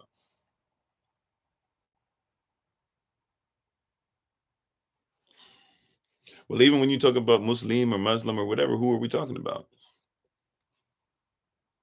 Even that's a term that we just kind of catch everybody in. Or if you talk, see, but anyways, I'm going to focus because if we're not careful, we'll go all over the place. Said Nazi Germany stated that they got their concepts of the camps from how America treated slaves. Yeah, most definitely. Um, Using the scaffolding of Charles Darwin's theories, principles of evolution. Yeah, even the word race comes from how they used to talk about animals. So when they said they came from different animals, they said they came from different races. And when they're talking about races, they're talking about competition. Why? Because Charles Darwin, who came from the doctrine of Carl Linnaeus, wrote his book. His book is literally called what? The Origin of Species, the Theory of Evolution, by means of natural selection. He's trying to say they're changing what nature is by means of how we say nature selects people. Or what's the rest of the title? The struggle for favored races in the struggle. I'm sorry. The struggle for the battle for favorite races and the struggle for life, something like that. Yeah, Moors were Muslim, Moors were Hebrew, Moors were Israelite. Moors were Buddhist. Moors looked at Onyon Kapam. Moors looked at Anansi. Moors did many different things. So to tie everybody as Moor into being Muslim is not correct. Matter of fact, a lot of people who now try to do a Moorish religion don't even want to talk about any particular type of deity. But there were many different types. Moors was not just a group of Moors. Were there groups of Moors? Sure. Just like there's black people in Chicago and there's black people in New York. It doesn't mean that they're not black people. Colonial construct, of course, social construct. And how you doing, Sister? Also, you said we need to wake up from the fairy tale of lie of the great America. For us, that story is fabricated. Yeah. It's something we never experienced. That racism is a system for dividing people in order for the 1%. Well, yeah, most definitely. And that's why we make it a point to say we're not trying to say all white people are evil.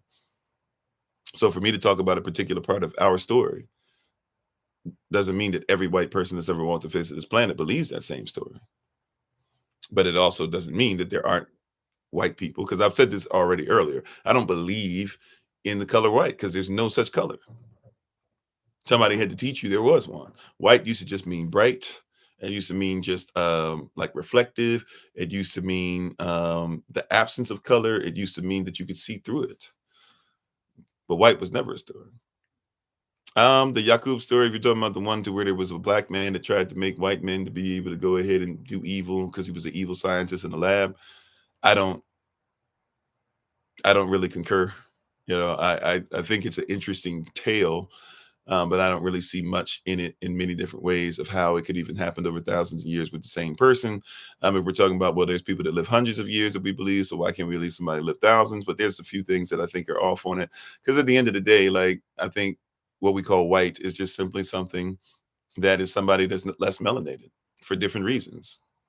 Whether it's because they ate differently, whether it's because they were people who identified with self, whether they were because people sometimes it's albinos that we kicked out. Once again, we don't want to talk about the curses and things that we brought on, how we scattered. See, let's be honest. Let's see. We got to have an honest conversation about this too. When we had albinos, and that still happens today in some parts in Africa, right? But let's keep it 100, right? You said you wish everyone could just forget racism existed, just the world keeps it alive. Well, if I stop talking about racism, would somebody still be racist? You see how that works? But if I talk about racism and I say how foolish it is, and we teach people how stupid it is, then do we start getting rid of it? You can't be a problem solver without admitting there's a problem, right? So if I just go, oh, I want to solve the problems of the world, let's just solve it by not talking about it. So we're just going to say equals 2. X plus Y equals 2. But don't figure out what X and Y is. And we're going to say that's a proper equation.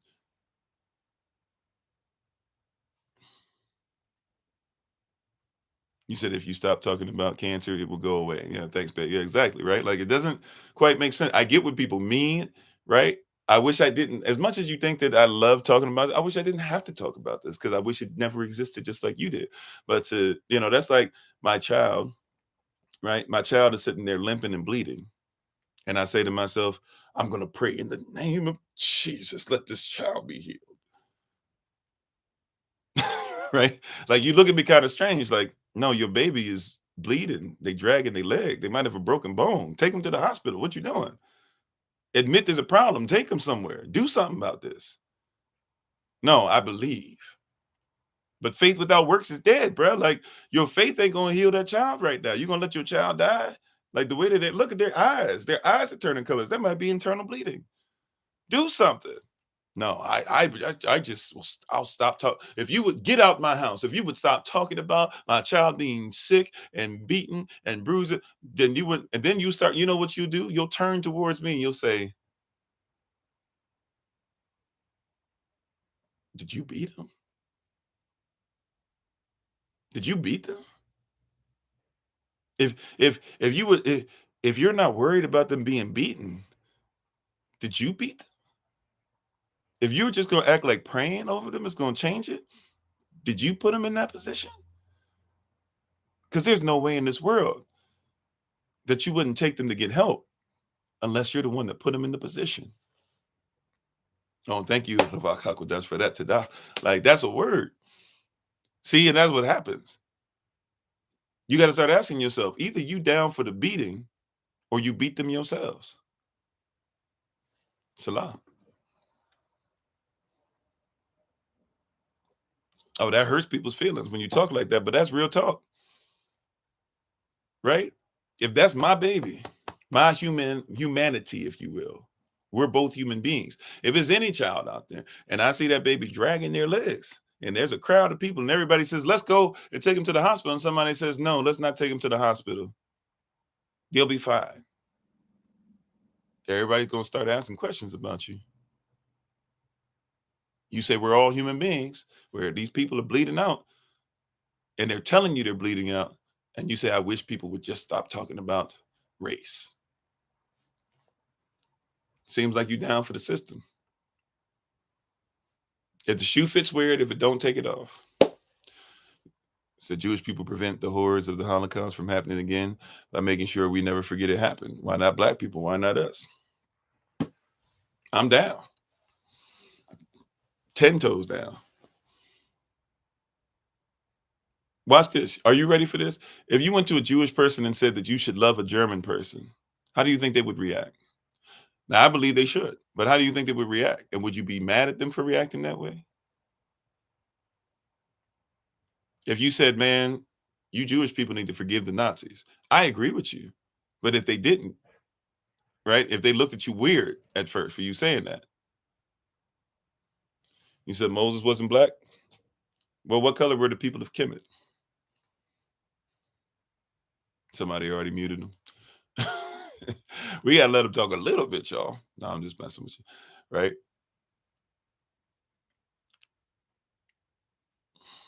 Moses wasn't black. What color were the people of Kemet? See, this is when people have to lie about stuff overall. This is the iconoclasm.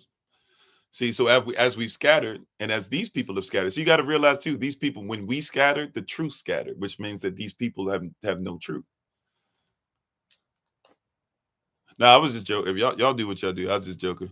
But you give them a little bit of stuff. But if you're still on, if you can hear me, right? What color were the people of Kemet?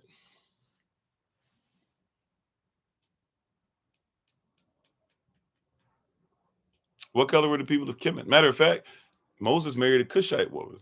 What color were the people of Cush? Matter of fact, where did Kemetic people come from? You know, Cush is Kemet's big brother, whether you believe in the Bible or not. Cush came first.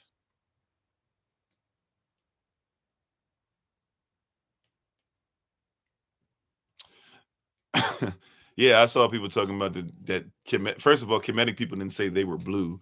The story supposedly, even though it's people that don't know how to read hieroglyphics or Egyptico, so go figure, right? But there are people that are saying, see, we saw this blue depiction of somebody on the wall, so that meant that they were blue. They were blue people.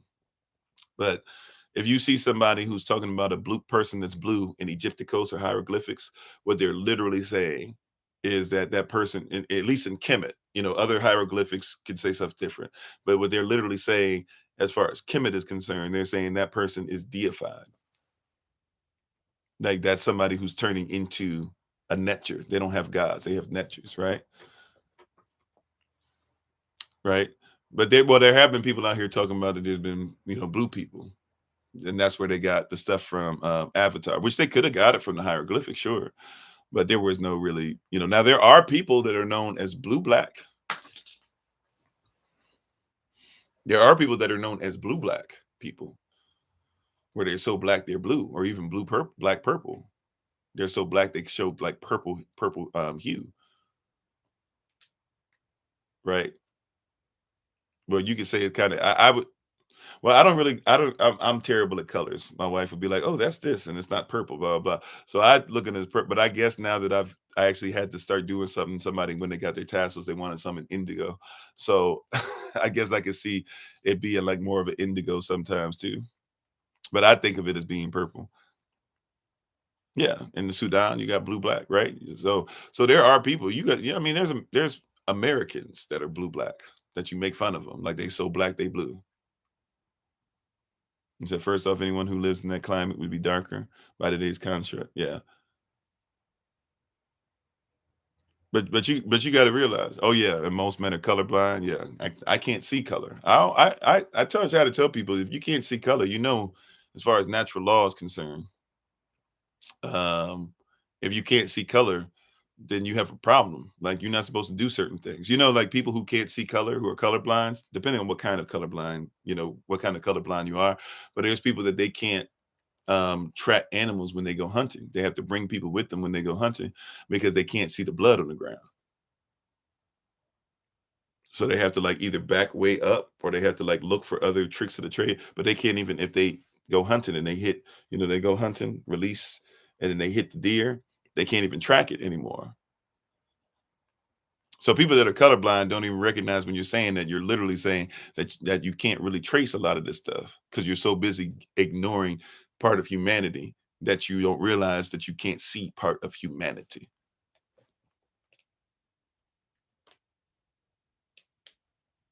Yeah, and if somebody had green hieroglyphics, yeah, they would be resurrected. But if you look at it, you have to comprehend. You said are Spanish people black? When you say Spanish, what are we talking about? Are we talking about España? Some, even though they would never admit to it. Right? If you're talking about, like, I mean, we can't forget that what is it, the second official president of at least of this government now, the second official president of Mexico, was somebody who was, definitely black, and he was even known as he was called the Little Negro, I believe, at one point, and he's even said to have nappy hair. If you're talking about Brazil, like I've been to Brazil, so that's not even like they don't show them on the news and everything, but you go to certain places in the poor spots, even where Calcutta is and stuff like that, like you're gonna see a bunch of people. When you talk to them, they'll tell you later, yeah, we black like you black. They'll just tell you like, yeah, we don't have no problem being called black. Matter of fact, you got to remember, once again, people were traveling over here even from West Africa. Matter of fact, when you start talking about the eastern border of South America and the western border of Africa, not only were they going back and forth so much, not just because of what the slave trade, which was really heavy over in South America, we often forget about their part of the story, but also before that, people like Mansa Musa and his big brother and his fathers and stuff, they used to go on pilgrimages over there. And a lot of times they would just stay over there. So a lot of them never even finished their royal, their kings, or their stint of being king. They never came back. So a lot of people, even by some of the quotes of Mansa Musa, they believe he became king because his big brother left and then just never came back. Now we don't know for sure if his big brother died on his way over there or if his big brother made it. They said that they did find evidence that some of the boats didn't make it. Doesn't mean all of the boats didn't make it, but we know that they were going over there.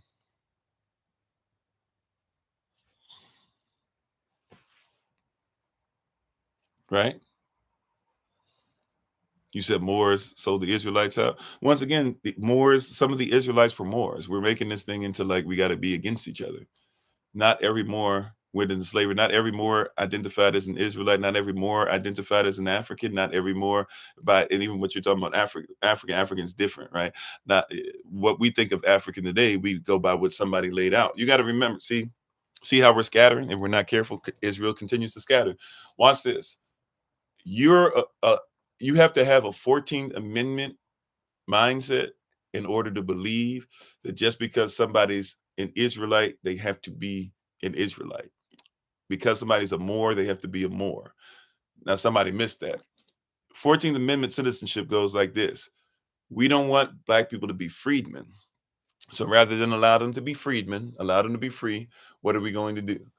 Rather than allow them to be free, what we're going to do is we're going to go ahead and we're going to say we're going to take their land, say that it's ours, and then we're going to say this is after reparations, and then we're going to say if hear what I'm saying, we're going to say if you're born here now, you're now an American citizen, right?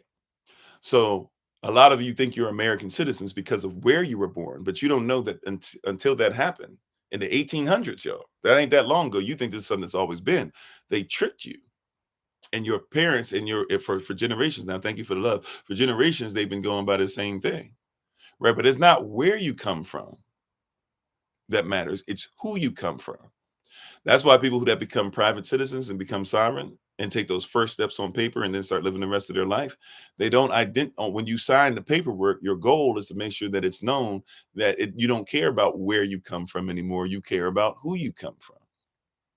Yeah, and even Romans 9:6 would tell us not all Israel is Israel. Even though Paul's prayer still in Romans 10:1 is that my prayer is still Israel would be saved. But he tells you in verse 2 what? That we have a zeal for Elohim, for righteousness even of Elohim, but it's not according to knowledge. We're not intimate with it. Verse 3 says, because we got into somebody else's laws and started mixing and matching. Therefore, verse 4, the law is of none effect to us.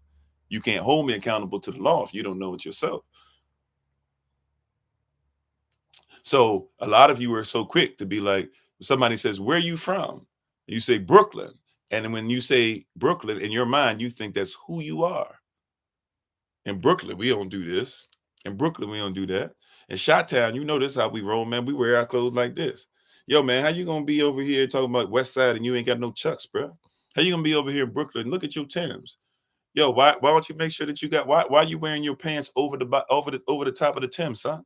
Know what I mean? Like make sure that you fold them up and put them inside. Yo, man, how you gonna be in DC and you don't even know how to use it? That ain't no thing. That's a junk. That junk over there is like that. That's how we say that, bro. And we don't say we agree, man. Stop talking about you agree with me and stuff, bro. We don't talk like that in DC. We say kill, Mo. Right? You know what I'm saying? The H-Town, H-Town, when we talk about the West Side, we ain't talking about over West Side, Cali and all that. We talking about the West. Right? Like you start to identify as where you're from and don't care anymore about who you're from.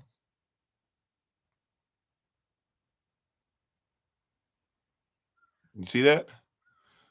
If you're not careful, you start to identify with where you're from. You have a 14th Amendment mind, right? You got a 14th Amendment mind. You think it's more important where you come from and you don't care who you come from. And that is why they destroy a lot of knowledge about you. That's why they tell you outright, you want to hide something from Black folk, put it in the book. Matter of fact, don't just put it in the book, hide their books because they'll look for our books, but they won't try to find their books. You're not going to look for your language. So you ain't going to try to find something written in your language, but you'll find it in his. And then you'll argue. When I tell you, I don't worship God, I worship Elohim, you'll say, well, I read the Bible last night and it sure says God and that you must be a heathen. God is a Germanic deity. I don't worship Germanic deities. There's only one Elohim and only him alone will I serve. No, well, I mean, God just means Elohim. No, it doesn't. No, it doesn't. Right? But you think it's more important where you're from. So you would identify with where you're from. That's why you talk about, I'm a Cali girl. You're saying you're excusing your behavior. It's okay for me to do this and blah, blah, blah, because I'm a Cali girl. That's what you're saying. That's what you're doing. You said God has no name, the Most High Spirit. Um, if Elohim, that's why I don't worship God. See, because God, Germanic deity, that's a mindset. You can change it to whatever you want. Elohim says that I do have a name. The name is Yahweh. Exodus 3:14, Moses says, what should I tell the people to call you? And he says, well, look, Hayah, it is what it is. Like, what you see is here. You've seen the burning bush. You've seen that it's not consumed. All these things, they're going to see the miracles. So go tell them that what you've seen, what it is. But then he says, moreover, Exodus 3:15, he says, the Lord, tell them that I am the Lord God. That's the name that was that was known by Abraham, Isaac, and Jacob. And he says that name should be a monument to me. Now look up what Lord God means whenever you see it in the Bible. See, once again, you're looking at somebody else's prism. But whenever you see Lord God in the Bible, so I am was Hayah, but that's not what he was saying. When you read Hayah, etc., you'll see that he's saying it is what it is in verse 14. But in verse 15, he said, moreover, more important than that, my name is what? So he didn't say my name is. He never said my name is in Exodus 3:14. He said I am that I am. But when you look at it in the actual original language, get out of somebody else's prism and look at it in its origin. For we wrestle not against flesh and blood, but against principalities, which are origins, even kingdom, which means kingdom origins. So when you look at the kingdom origin of it, he says what?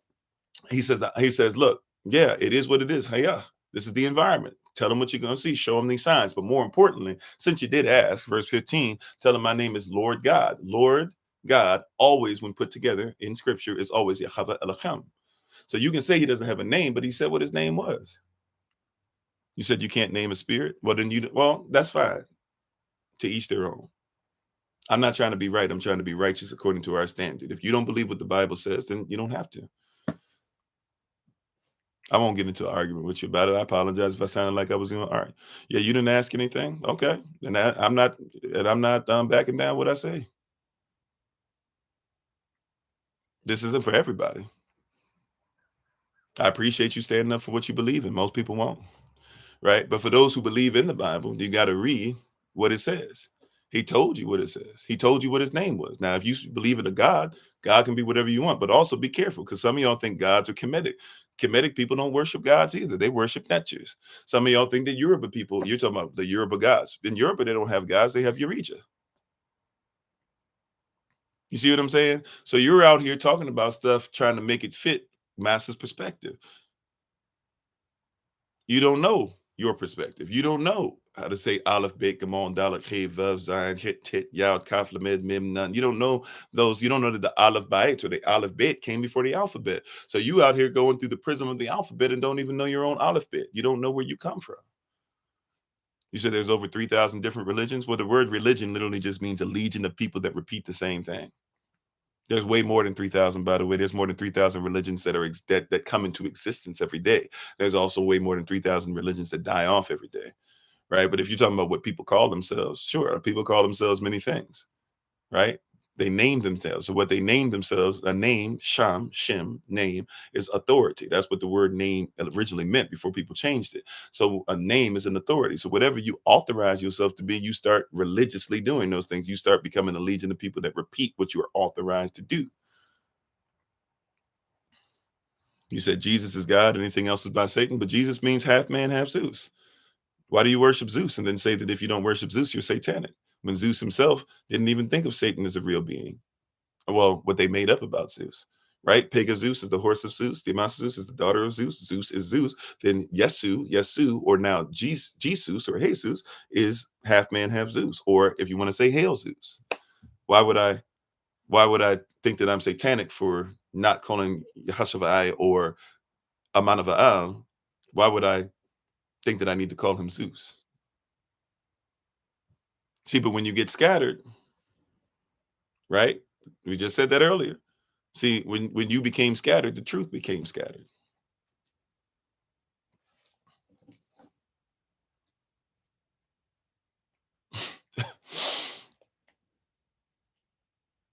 Right?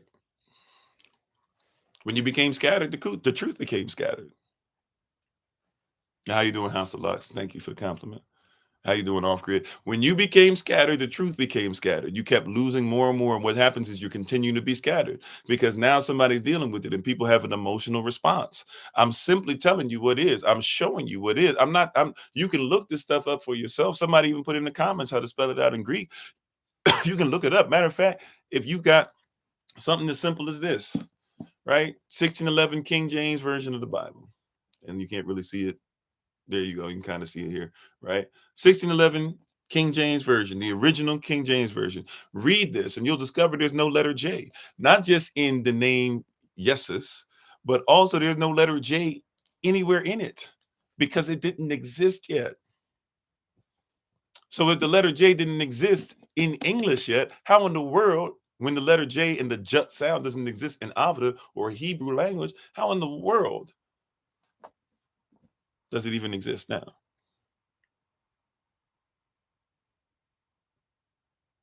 Right? Like, I'm just saying, it doesn't make sense. You're arguing something that is coming from you being under somebody else's principle. Somebody in like the late 1600s, early 1700s started messing around with the letter I, trying to come up with a word. You said Jeremiah? Yeah, sure. It was actually originally Yadamayach. The letter J didn't exist. It's not in Hebrew language. There is no J sound. There is no J sound. You see what I'm saying? We're trying to make it fit. There's none. There's no J sound. There was no Joshua. Right? There is a person that we know who you're talking about, but his name couldn't have been Joshua because there's no letter J sound. You see what I'm saying? Like you're trying to argue a prism that cannot exist because you don't know how interpretation goes. Interpretation has to be exactly what the person said, what they meant, the language that was there, the time frame it was in, all that. You cannot interpret something without proper etymology, and you're trying to go outside of what is proper etymology. I'm sorry, what'd you say, Aaron and Christy? How you doing? You said, oh, I don't. Well, whatever was there is forgiven. I don't remember. In all honesty, we get a lot of stuff, as you can see today. Right? You said your perception of Allah as a name, similar olive bit. Well, it's not about my perception. It's about what is. I don't even know if I got so many pictures on here, and we do a shout out at the end. So I keep some of this stuff when we do our shout out at the end when the music's playing, and I put up certain things. But a lot of people don't even know. I'm trying to see if I still have it. I got so many pictures on here that it's hard to be able to keep them up. I have to delete pictures from time to time. I hope I didn't delete it yet. I think this is it. No, that's not. This isn't it. No, that's not it. Hold on.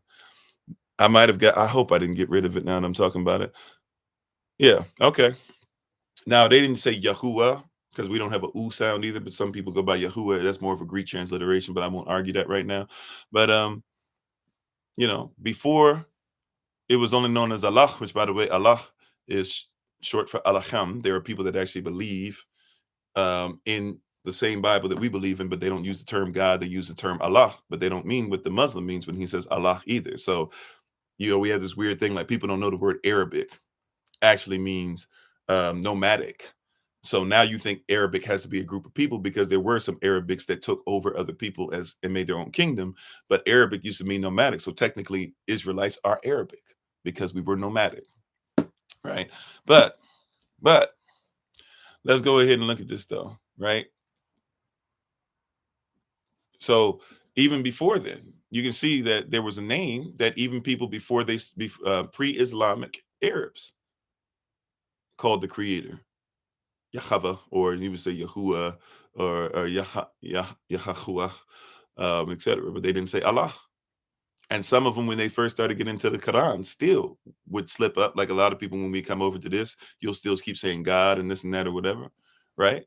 But there's evidence that we have that before it became different, like they didn't mind saying His name.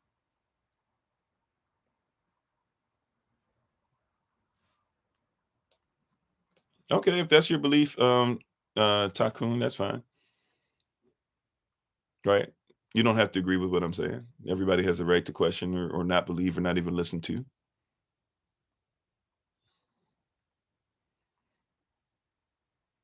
Right?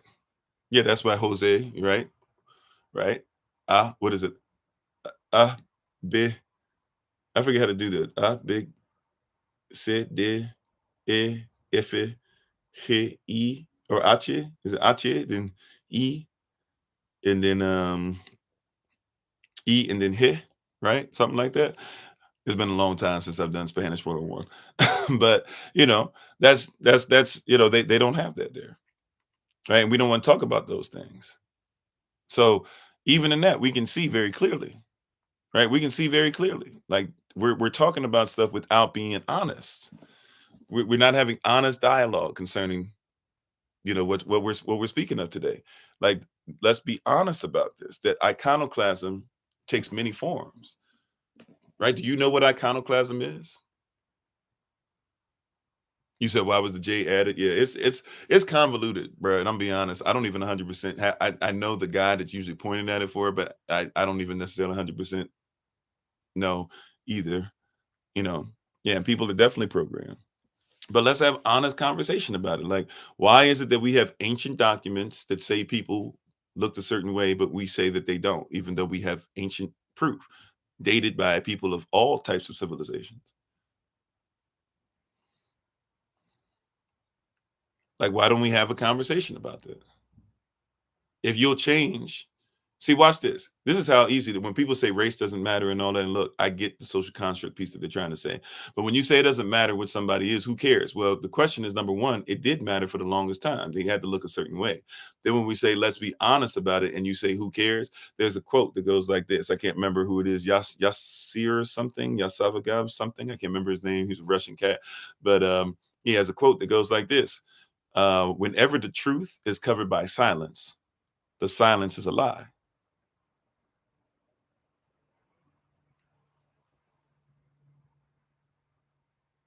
Whenever the truth is fine, if you believe the letter J was made in the 1400s, okay. I'm just telling you in this book, they weren't using that letter J in English for sure.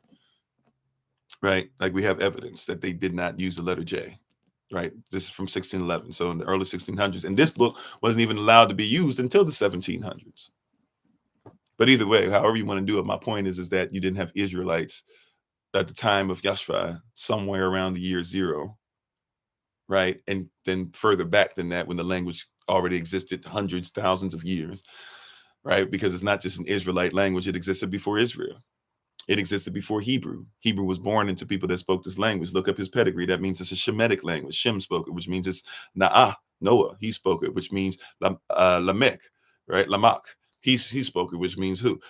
Anak or Anache, or who you call Enoch. He spoke it. And keep on going back, which means at some point we got to say that Adam speak it.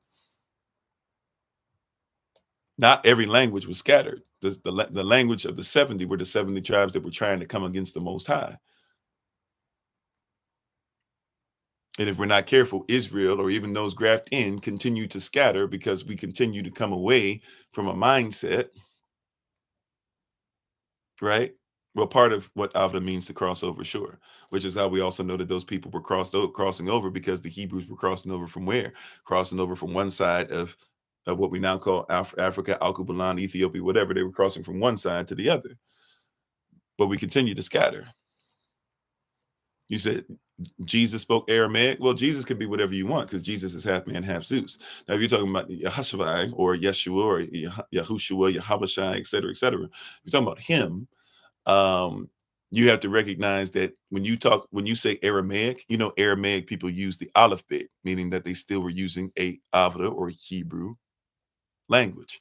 So even if they spoke different, they still use the same alphabet. So when you say he spoke Aramaic, or you say the Bible's written in Aramaic, that's disingenuous, because what people aren't telling you is that, hey, that when you say they spoke it, no, that's not what they spoke. You're reading what they wrote. If they read Hebrew characters, for example, you speak English, right? Or we're speaking English now, right? Let's say if you speak English, Espanol, le Français, Portuguese, whatever, right? You use English characters, except that's a lie. You actually use Latin characters. Well, actually, that's a lie. You're using Greek characters. That's why it's called the alphabet. Alpha, first character of the Greek alphabet. Omega would be the last. That's why if you still speak Greek, you call them the Alpha and the Omega.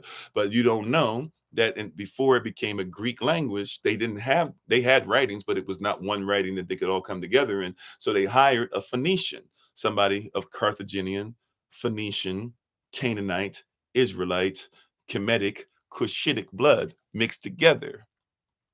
And they hired this person to be able to take the alphabet that existed first and turn it into something they could use so they could have their version for themselves. But before that, there was an aleph bet. So if you take the letter A and you were to turn it on its side, guess what it would become? It would now be aleph, which is the first character. It actually means father. If you were to take a lowercase b and turn it on its side, it now becomes bet. That's the son who comes out the right family. The aleph bet literally means the father, the source of all, who's one with the son who comes out the right family. So when you see when you read this is the culture that goes with it. So now you'll hear something in this that says, "Man shall not live by bread alone, but by every word that's uttered out of the mouth of Yah." Why? Because the first two characters that make up the aleph bet, every character has a meaning. Every character has a number attached. You'll even see 1 and 2. Aleph is 1, Bet is 2, meaning Father, Son, Holy Spirit. And somebody says, well, you didn't mention the Holy Spirit. Well, if you know the first 5 characters, it goes like this: Aleph, Bet, Gamal, Dalet, He, which means the Father, who's one with the Son who comes out the right family, humbled himself, becoming the door to the Holy Spirit. You don't know the characters, though. So you hear all this stuff, and you're talking about this without actually having any culture attached. How can I talk to somebody about my culture when you can't even interpret what I'm saying? So I'm trying to give you parables, because that's the best I can do, is give you two parallels that are able to explain one another, but are never able to physically touch. You're trying to use something that can't physically touch, that can't spiritually touch, that cannot touch what I'm talking about.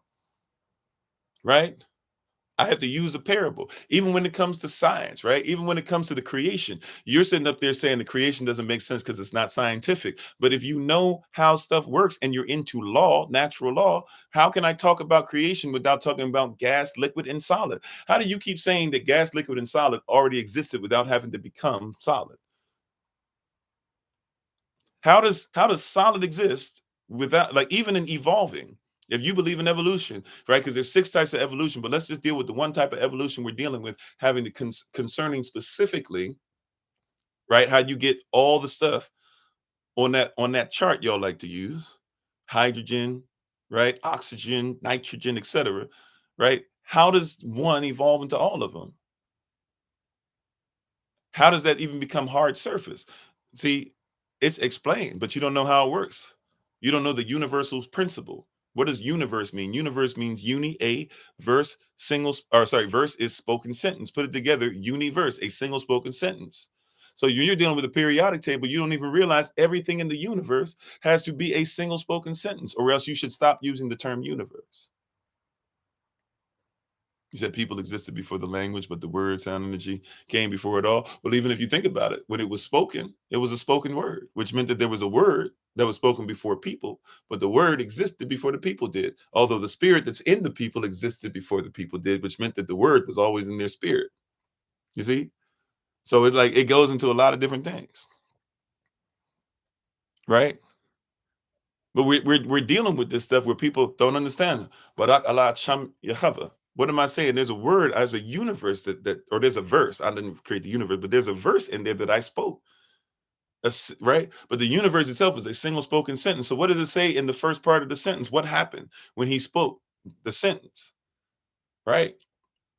What happens when that first sentence is spoken that the rest of the universe comes out of? Right? Gas. In the beginning, Elohim created the heaven and the earth was without form and void. It couldn't hold shape. It was there was emptiness, but it was there at the same time. It was without form, but it was also empty. It was without form, but it was void. It couldn't be used because you can't stand on something that hasn't slowed down in the frequency level enough to become what it is that you need to step on. It was gas. Then the spirit of Elohim, as it cooled down, it hovered upon the face of the water. Sheep hovered upon the face of the water. It liquefied. And then Elohim said, let there be light. On top of that, let there be enlightenment, because physical light doesn't exist until the 4th Yom, Dalet Yom, the 4th day. See, what are we talking about? People don't even know. You say, let there be light, and you start thinking physical light. There was no physical light yet. What are we talking about?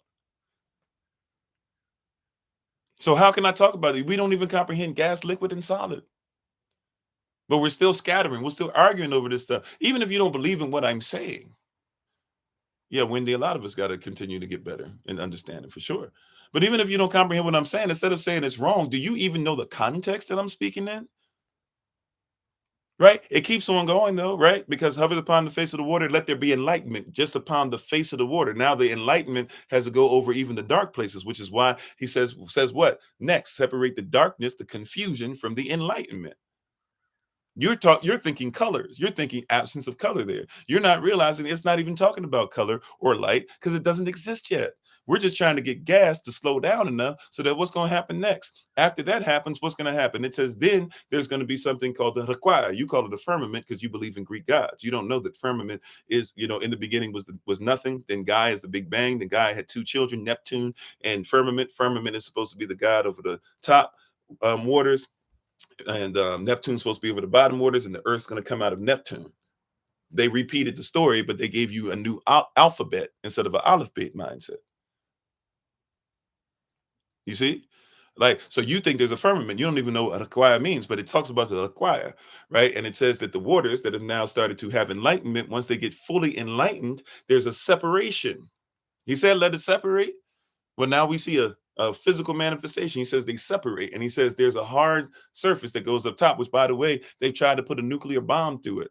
They've told you. NASA has admitted and released a document saying they tried to put a bomb through it, and they could not get it to go through. A nuclear weapon could not penetrate it.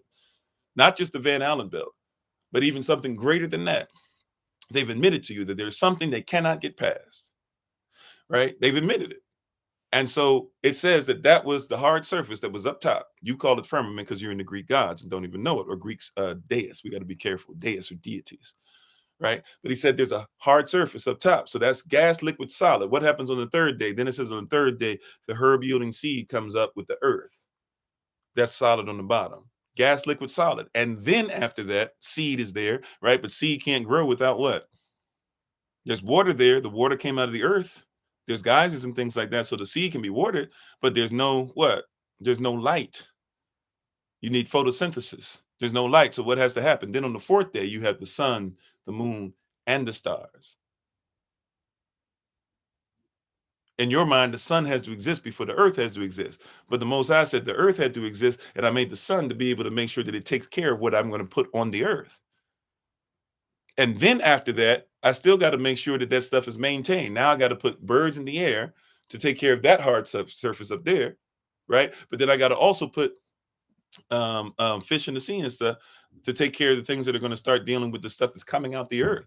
And then I can start putting things that creep and crawl upon the earth. Then I can put animals on the earth. Then I can put you there, because now all you got to do is simply maintain and dress what it is that I created for you. So even when they made the acquire, what you call the firmament, that when you breathe in and out, you literally breathe in heaven. That's why the kingdom of heaven is not even just only figurative, but the kingdom of heaven is inside of you, which is why you should be careful about polluting heaven.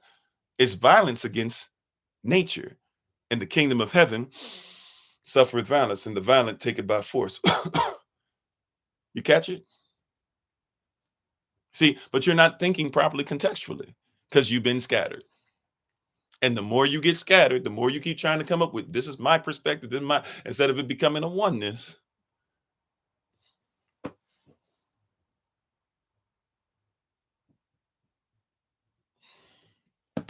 I'm just saying, I'm just putting this out there for you. You think that this is made up. Matter of fact, see, watch this. You have this so messed up because you think that you have to look at the Bible as something that was written by a particular people. So you say the Roman Catholic Church, and you don't even recognize what's going on. They lie to you all the time, but you'll say stuff like, well, the Roman Catholic Church, they killed people because they thought the earth was round. That's a lie. That's a lie. No. I read it somewhere. No. It's a lie. Do you know who Nicholas Copernicus is?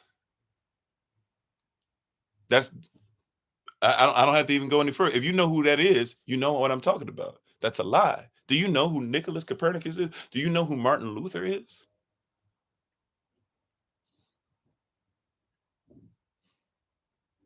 If you know what I'm talking about already, I don't have to explain it, but I know everybody doesn't. So allow me to go ahead and give you a little bit more, right? You see what I'm saying? Like Nicholas Copernicus is somebody who was hired basically from birth. They took him, they let him stay in school for 12 years. He never even got a degree, but then they gave him 2 doctorates and they made him a bishop. He had a girl he was messing with, sleeping with, right? As he was a bishop. Everybody knew about it because he wasn't a real bishop. He was asked to help them to come up with something specific, to make sure that the earth could go around the sun. That's where you got that from. You think people in Kemet, thank you for the love. You think people in Kemet believe that the earth went around the sun. No, they didn't. No, they didn't. You show me the hieroglyphic. You show me the Egypticos. You show me the writing. Oh, yeah, thank you. Yeah, I couldn't remember the relation. The girl was his niece or his niece's daughter, something like that. Right? Now, you think that the Roman Catholic Church killed people because the earth was round. No, they never did. The Roman Catholic Church are the people who told you the earth was round, and they're the people that told you that the earth revolved around the sun. Nicholas Copernicus was hired to do so by the Pope, his great niece, excuse me. Right? And Martin Luther wasn't about that life. And I'm not talking about no black man by social construct or whatever. Martin Luther straight up was like, hey, if you change this, you'll change the perception of what people think about the Most High. If you start telling people that we should worship him on Sunday, y'all only look at Constantine. Y'all think that's when it happened. It was just Constantine. No, like Constantine went by what the people told him to do, and he fell for Constantine is actually a story about a guy who worshiped other gods. He looked up, he saw a tav, or what you call a cross. And he saw that's what, and the tav leans on the side. Y'all don't know the tav is the lowercase t, right? And it's the last character of the alphabet, and it leans on the side. And he saw it, and so he put. If you go over to Rome, still to this day, they put his same symbol that's in there. It's on sewers. It's on everything. When you look at it, I think it's what SQPR, SPQR, something like that, right? And that's what he put on there. He was getting ready to go to battle. He was about to become the emperor, but he wanted to make sure they won. They always gave a sacrifice. He was going to sacrifice a bull, I believe. And then all of a sudden he looked up, right? And he saw in the heavens, this is what he said. He said, I saw a tav. And he said, I didn't really know what it was. He said, I kind of had seen some of the people, some of the followers of the way. They weren't called Christians yet. I saw some of these followers of the way, and I know that they used to put that up there. So when I saw it, I felt like that's what would lead us to victory. So then he put SPQR, I can't remember what it was, but basically like something, a prayer for like victory. And then he gave an offering, sacrifice, they won. And from that point on, that's what he took on as his thing. And then he hired all these priests and stuff to tell him what to do. And he followed what they said. Y'all think Constantine was just somebody out here. He was somebody that was ignorant. He didn't know this. He had no clue what he was talking about, but he listened to somebody. He listened to somebody. They weren't even followers of the way, but he listened to them. He listened to these people that wanted power, and eventually became the Bishop of Rome. What becomes the Bishop of Rome in the Roman Catholic Church when Justinian later on in the 400s is going to kill off 3 tribes of people to make sure that those 10 horns in Daniel 7, 3 of them are going to be plucked out. Oh, thank you, baby. 10. Oh, thank you, Aaron. Appreciate it. Or Aaron or Christy or both. Excuse me. Right? But you got to recognize, like, this is what's going on. This was iconoclasm. Thank you for the love, Sister Nadine. Appreciate it. I never seen that one before the bus. Okay. Almost looked like a Scooby-Doo thing for me for a second. That's why I paused. But yeah, a lot of people don't comprehend that. Yeah, people don't comprehend the great year, right? They don't comprehend a lot of things. We're just going through the process. Thank you for the love. Appreciate it. We're just going through the same old, same old. Just going through the same old, still scattered. We haven't got the message yet. Stop scattering. Stop moving away from the word. Stop arguing against this stuff. Look, it's not about what you think. Take your thoughts out of it until your thoughts are lined up with mine, because mine are in actual truth. There's a story. There's the story. There's our story. There's his story. Which one you want?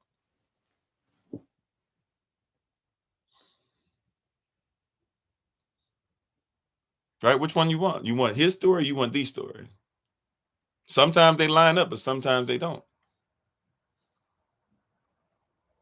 And that's what people are mad, because it's like, yo, his story says, yeah, but he rewrote the story to be his.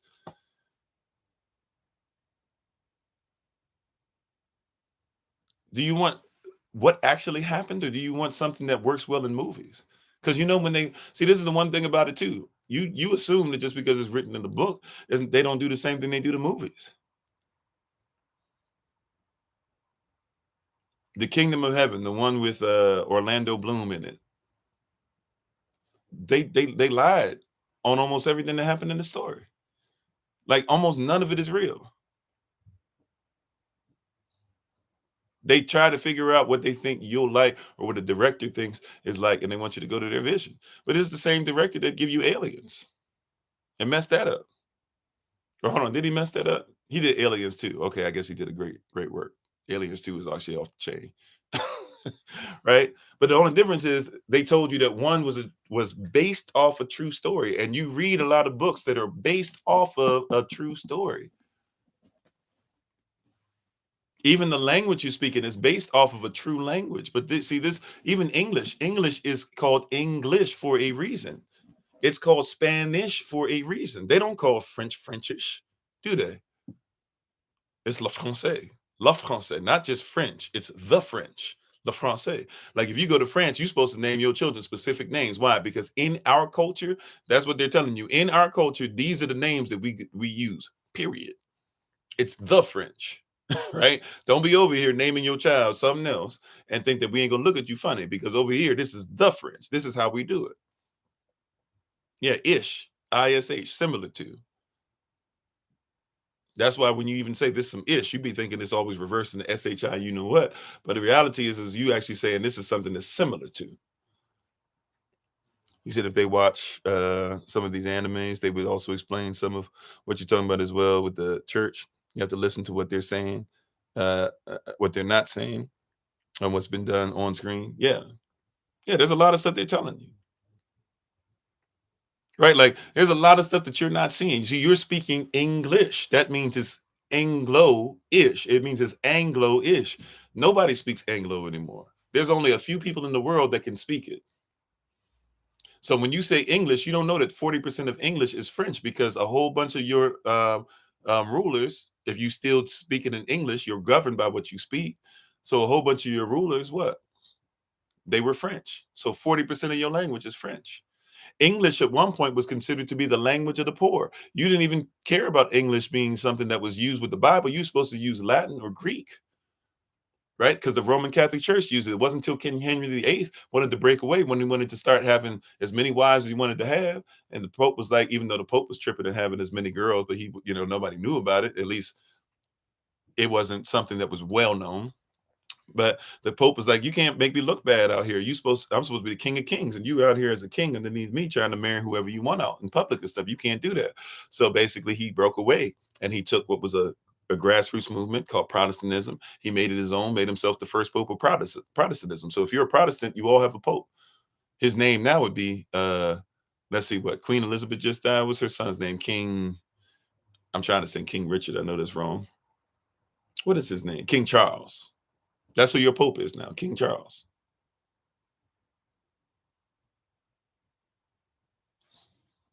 Thank you, babe. Yeah. So if you speak English, that's why it's wrong. I'm not telling you what, if there's somebody who's Jewish on here, let me know. But in the Jewish community, they don't want you to call them Jew. They say that's a terrible name to call us. Why? If you're a Jew, why would I not call you a Jew? They say, no, don't call me a Jew, call me Jewish.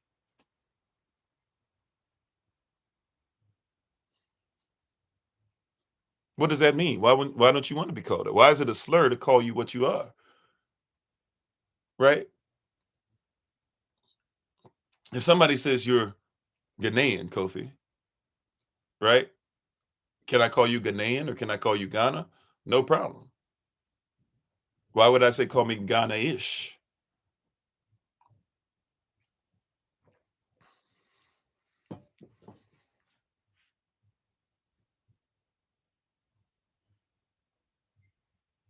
Right? Once again, French people don't say call me Frenchish. Either you're French or you're not. Now you can be adopted in, sure. You can be grafted in, sure. But you're gonna have to get with the culture, right? Not français, it's le français, the French.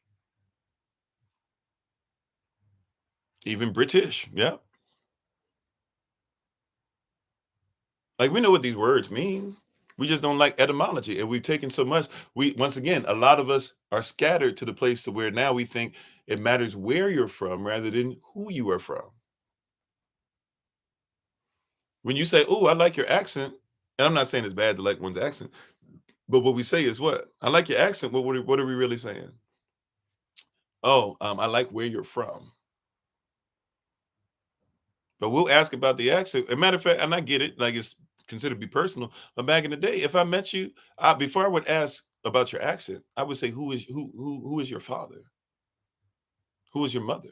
Where are you from? Or who are you from? You know, kings address each other like that. Queens address each other like that. You know this, right? Come on, y'all know this. Somebody comes in, I am I am Kofi Ofori the first, son of, right? Right. Well, we're more concerned about where you're from. You don't care about who you're from. That's the problem. That's a big problem, y'all. If I'm more concerned about where I'm from rather than who I'm from, I have a big problem. I don't know why I'm doing this. I'm on my Denzel thing today. I guess I'm on my Denzel thing to tell you that everything unequivocally and everything as far as perfectly, it needs to be in place to know who you are and not where you're from.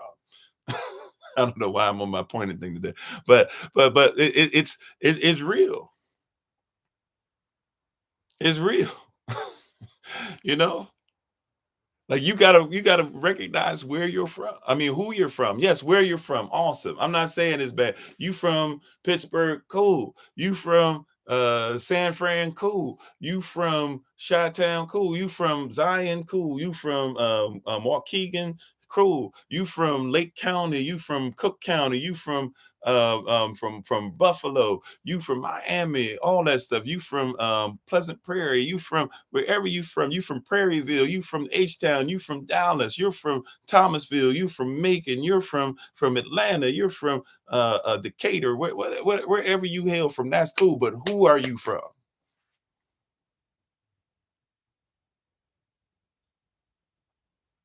Where you're from is awesome until you realize that where you're from might not matter if you don't know who you're from. And this is what they get you on. We're so scattered from who we're from. And thank you for the compliment, right? Taina Borican. Yeah, we're so scattered. We don't care about who we're from,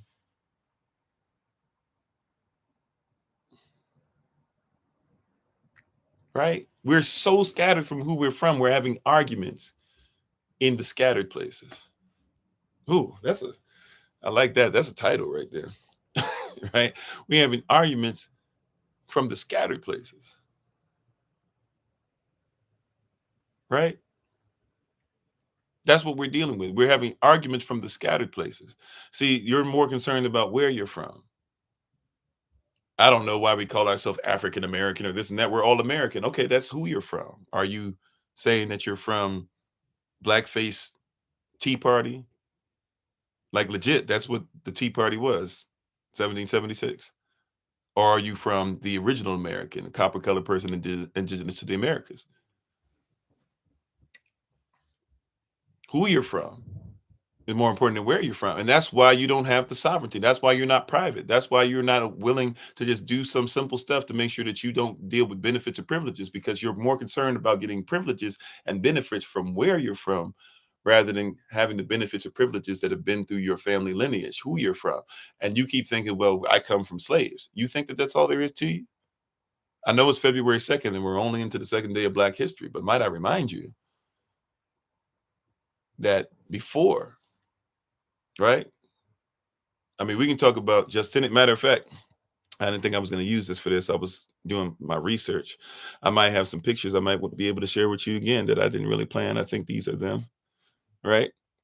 I was watching some YouTube stuff and I was like, let me make sure that I get, because some of these names I was familiar with, some of them I wasn't. So, are you familiar with Pesinius Niger? Pesinius Niger? Did you know such a person existed? Like, if you're going to talk about bloodline, that's the Emperor of Rome. You ever heard about him?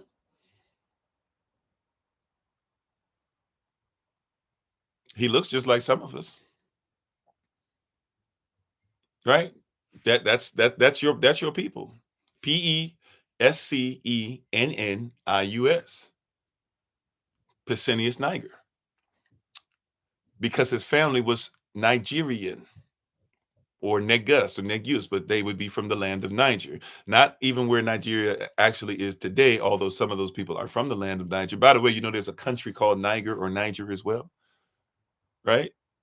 Pescenius Niger. That's why they used to call you the N-word and still do and still want to call you that because they were making fun of the fact that they knew where you were from. It was not just hate speech, it was ad hominem. It was a way for them to laugh, for them to be at ease with your scorning. So you had somebody who was over the Roman Empire that looked just like you, but what about more? Because see, we'll just check out on him if we're not careful. But what about we know about Marcus Aurelius, but what about Marcus Opelius Macrinus? Now you would say he's more like a mulatto, you might use that term, but nevertheless. You said so. My point is, black people are from all over, not only Africa, bringing awareness, educating others. My point is my point. I guess you can say that's one if that's the one that flows with you, sure. Right? You've heard of Marcus Aurelius. Why not talk about Marcus Opelius Macrinus? Now, admittedly, the first two names that I brought up, they're not. They didn't have long, terms as emperors, but they were emperors. But we're so scattered away from ourselves that you don't even see. That's why we even say not all Israel is Israel. If these people were trying to take over Rome and be as romantic as possible, then there's some stuff that you're carrying in your people that you might want to get rid of. It might be possible you're carrying around curses because you're trying to still be part of a Greco-Roman thought process, Greco-Roman theories that have nothing to do with people. We talk about the difference between the yeah, most that right. What about? And I'm sorry, let me spell those who aren't seeing the spelling. It's Marcus. I can't spell Marcus. Sorry, first name Marcus, Marcus, right? Next name Opelius, Opellius, and then last name Macrinus, Macrinus. Right. And by the way, just going backwards, real quick, you'll also be able to discover what a lot of these people were, because just like they would use the term more different things in language, they would also use terms like Niger or different things to be able to say Africana sometimes are ways of them either saying they took over people that were this, or they're saying these people were in fact African, or they were black, or they were Niger, or they were Moors, or they'll put their title, because once again, it doesn't matter where you're from, it matters who you're from. So Persenius Niger, it was important to him because he's the one that named himself that. Once you became an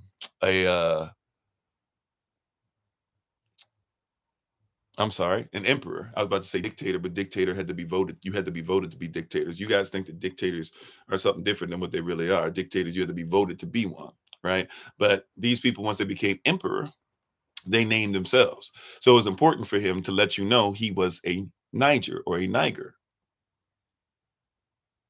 All right.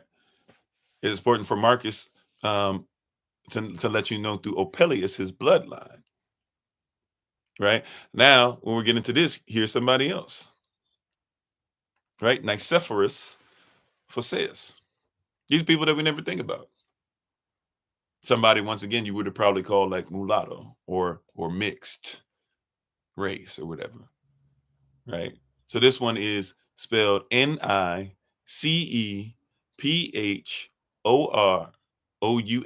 Nicephorus.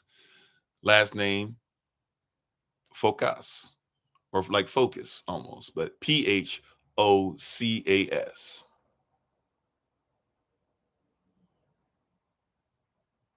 Right.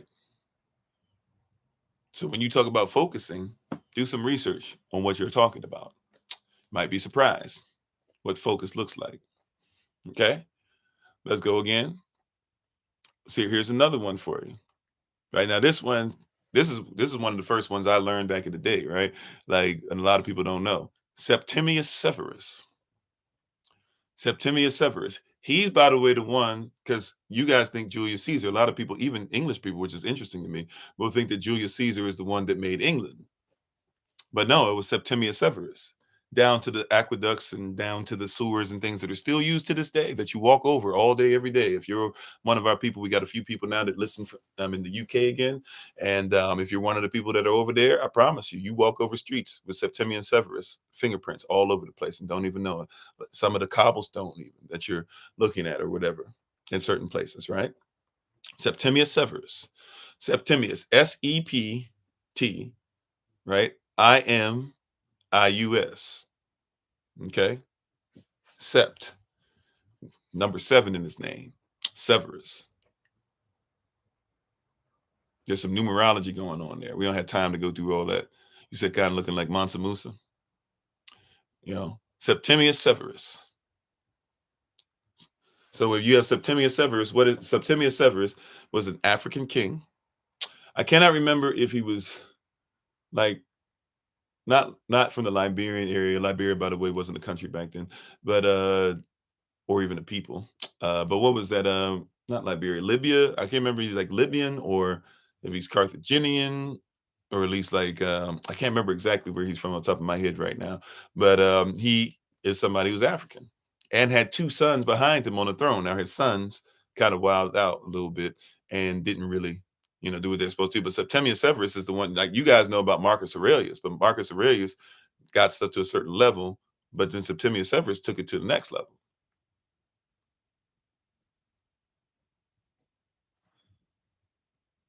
Oh, watching from UK. Awesome. Right. See, so we're not even aware that you talk about England, you're not even realizing like this is yours. This is your mindset. This is your thought process. Don't get me started on what Julius Caesar was. Now, Julius Caesar was messed up. So that's why you got to say just because they're black doesn't mean, oh, he was Libyan. Thank you, Janet. Appreciate it. So he was Libyan. Thank you. He's from Libya, or what we call today Libya, right? And so were his sons, therefore, because of it's not where they came from, it's who they came from. So when we say Libya, we're talking about the tribe he came from, which means that whatever tribe he identified with at some point, it points to how he acted, how he lived, and it's even how he would have got to this place. But he would have had to given up certain principles. Be careful. What does it take?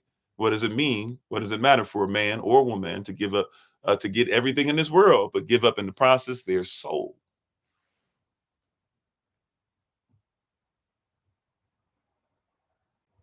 You said people are now fighting to put mixed option on forums, etc. Like more boxes will fix it. Yeah, even when you talk about mixed, like this is why people want you to talk about where you're from instead of who you're from. Let's have an honest conversation about mixed, if you don't mind. I know we're getting closer when it's time for us to take our leave, but let's have an honest conversation about mixed, if we may. If one is mixed, a lot of people who are mixed, and I didn't say all. If you notice, I said a lot of people that are mixed. For a lot of us to be mixed, how did you get mixed? And this is why we have a fight. This is one of the reasons that you were told that you were mixed. You were bred.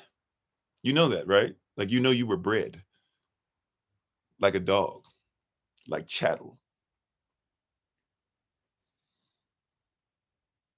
right? When we were scattered and you were taken on this triangular slave trade around the globe, or well, I don't believe in the globe, but you know what I'm saying, around the world, around the cosmos, around with the sea.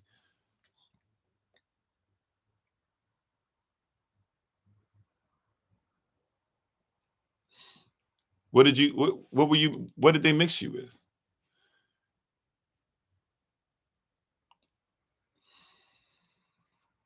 Yeah, I'm positive. I don't need to go through all that right now. I talked about it earlier. You know, you can listen to the rest of what I have to say. You can be caught up on one thing, but um, why were you mixed? Even the way they talk about you, right? When they say you're mixing, you mix a pot, don't you? You don't even think about the dehumanization that has to take place for us to continue to speak this language.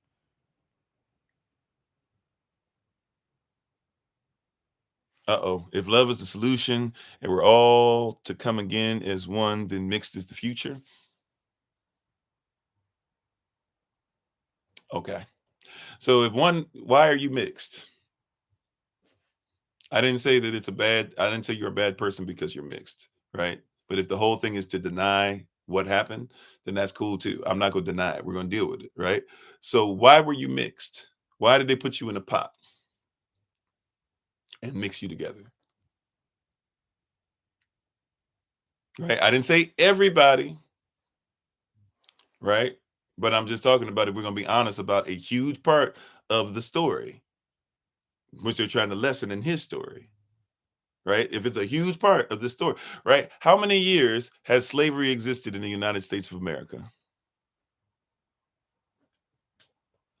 Just ask. Let's start there because see, I can already see people. This is your emotions are playing, right? Peel off the face, peel off the guard, peel off everything. Just listen. If your heart is ready for it, listen. If not, then close your heart up and you might need to skip over this part. But hear what I'm saying. How many years? And if you want to just start at 1776, because really we can go way back past the 1600s, right? Back past the 1400s if we want to get technical. But if you want to start at 1776, fine. How many years, right? You technically, if you want to do that, you should start at 1789 or 1791. But let's just start at 1776. How many years did slavery exist? Yes, slavery is as old as mankind. So once again, all slavery is bad. Everybody who did it's bad. Nobody should be applauded for being a slave owner. That being said, now get back to the question before. See what I'm saying? We scatter. We're quick to try and get away from what's true because it hurts to have to deal with trauma, right? But I have to tell you that fine, trigger warning.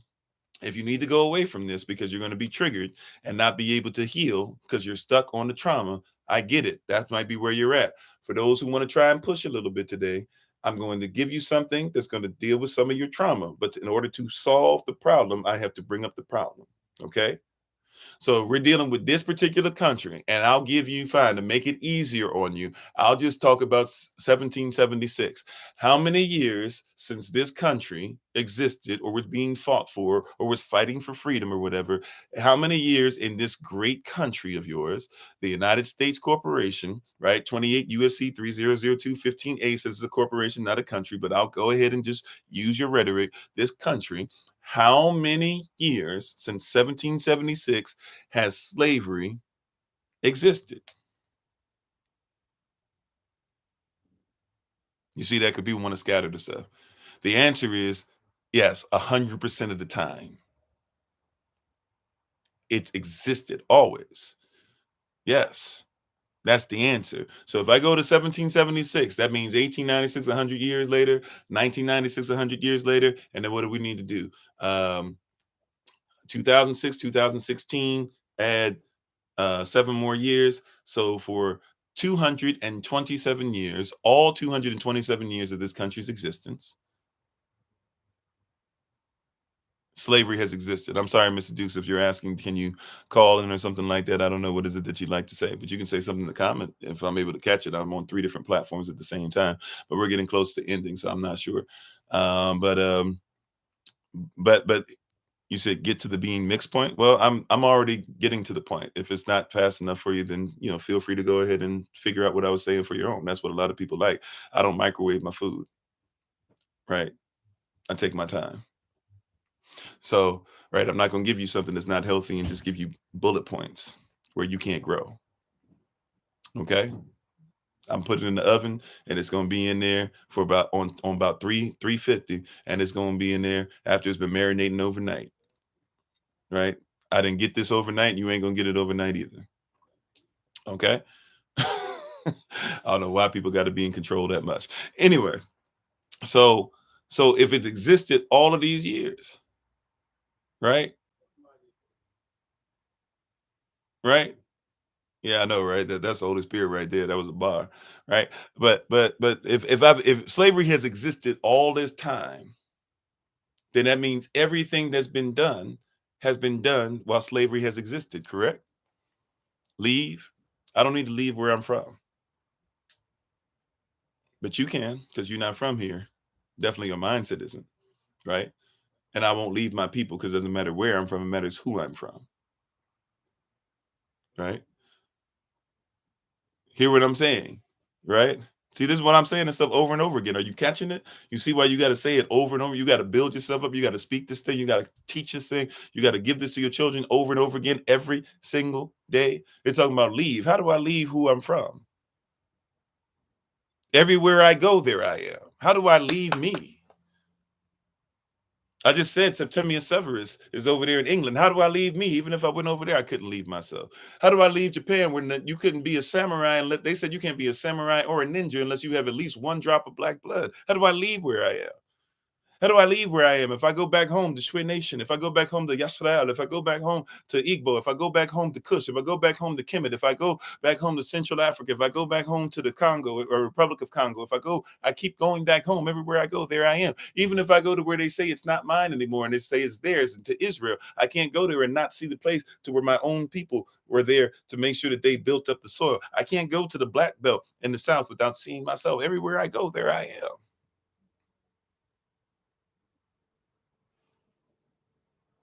Anyways, though, why are you mixed?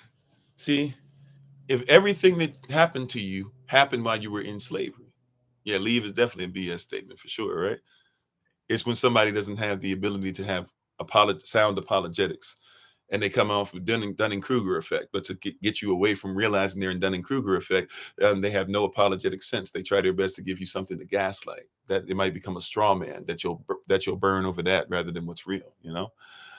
Nevertheless, if 100% of America for what we say 227 years, if we just give you 1776, we can keep going back, but I'll just be nice about it. If for 227 years, do you hear what I'm saying? If for 227 years you've existed in slavery as a country, then it means that everything that was done existed while slavery was there. Correct? That's just simple, right? If people want to argue that, that's why the people that can't argue, they're saying leave, go back, you're terrible, blah blah, this, that, whatever, right? So if so watch this. So if 100% of what you did was in slavery, it means even the mixing of you was done in slavery. I know you don't want to hear it, right? Whether it was your choice, whether the slave master told you to do so, your mixing was done 100% during slavery.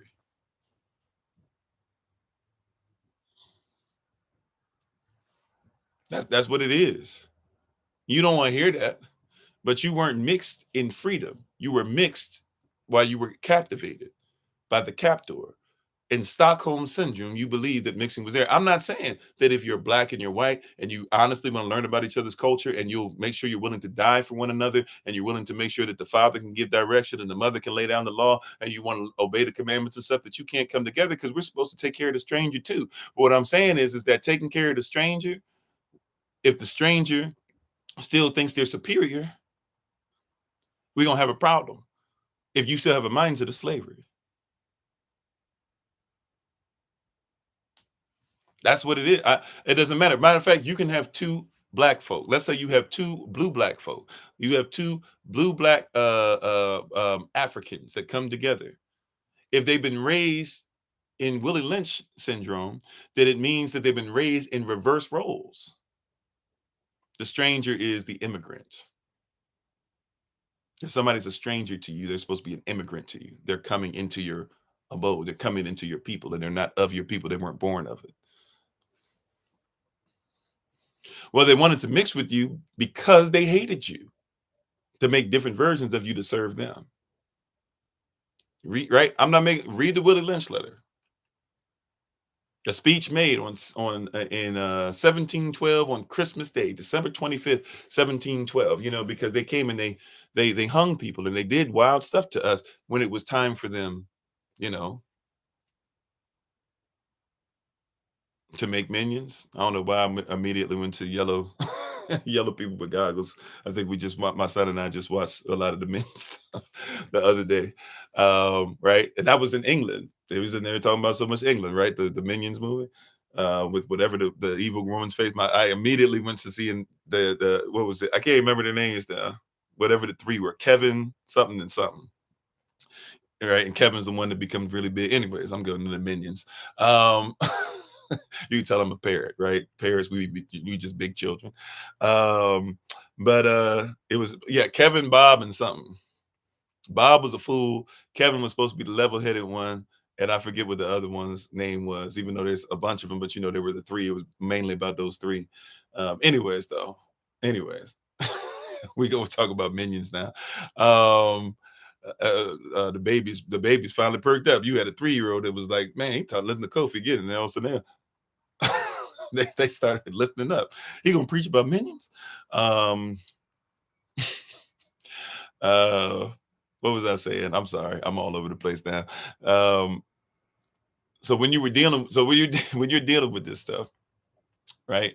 When you're looking at these items, you have to realize I done lost where I was. I'm sorry, y'all. I'm trying. Oh, why were you mixed? You were mixed in slavery, right? So you have to realize that anybody marrying, most of our ideas, thank you very much for the reminder, and Willie Lynch, there we go. Read Willie Lynch. Willie Lynch tells you, and that's what I was saying.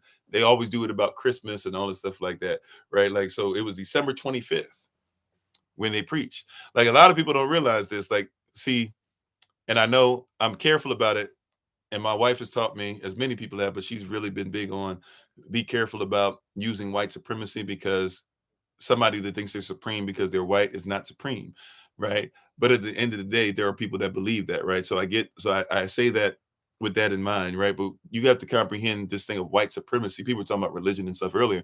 The thing of white supremacy is that white supremacy is a religion. It's a legion of people that repeat the same thing. That's what religion is. Religion. It's a legion of people that repeat the same thing, right? So the colonial construct was made of manifest destiny. That was made during what? A religion thing. And you don't realize this, but like, see, when people were hung from trees, they wouldn't just hang you from a tree randomly. Sometimes they would, sure, but they'd have services. They'd have church services, and in the church announcements, it would say, "We're going to hang somebody today. We're going to have a picnic." During a picnic, you would pick an N word.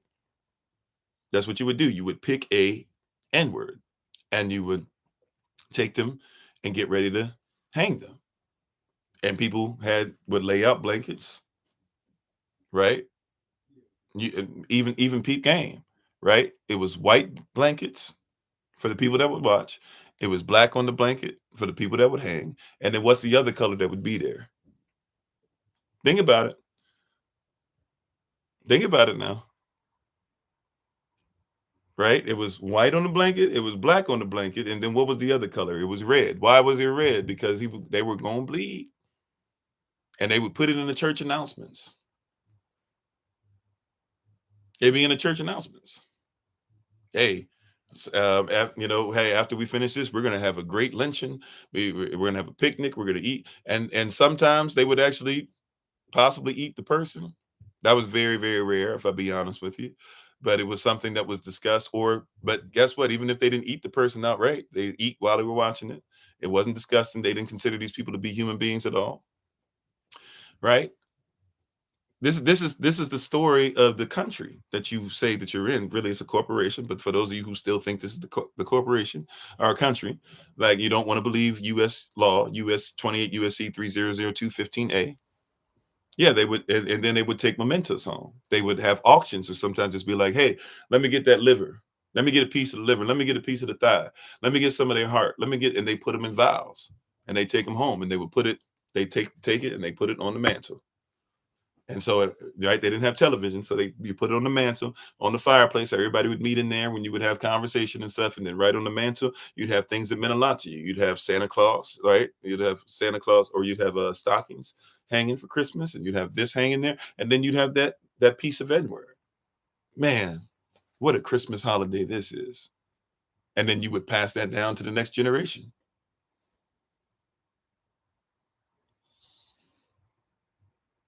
So you could say they picked an N word, like they picked them to hang. You can say they picked an N word, they picked them apart.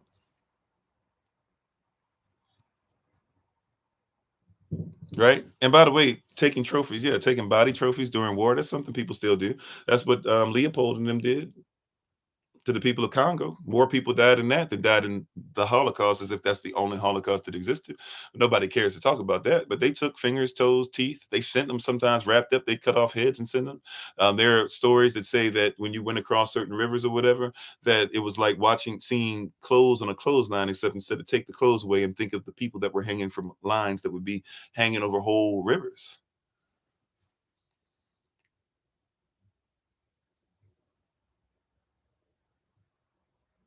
I mean, this is stuff that's documented. We've talked about that before. Documented devastation. We don't want to admit. We don't want to admit, but that's something that still happens.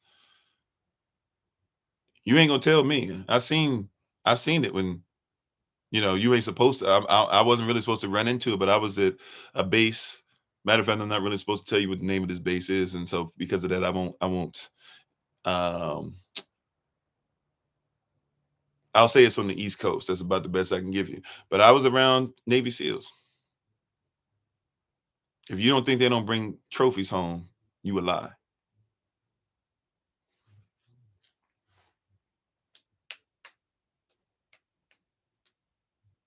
You said, was the Bible made to control brown people and enslave your mind? Um, the Bible existed before chattel slavery, if that's what we're doing. It existed before Rome. It existed before Greece. It existed before, parts of it existed before there was such thing as an Israelite.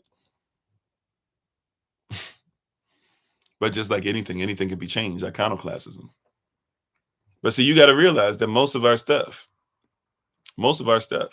it comes from somebody else's mindset. Let's just keep it a buck. You don't see yourself in scripture. That's the problem.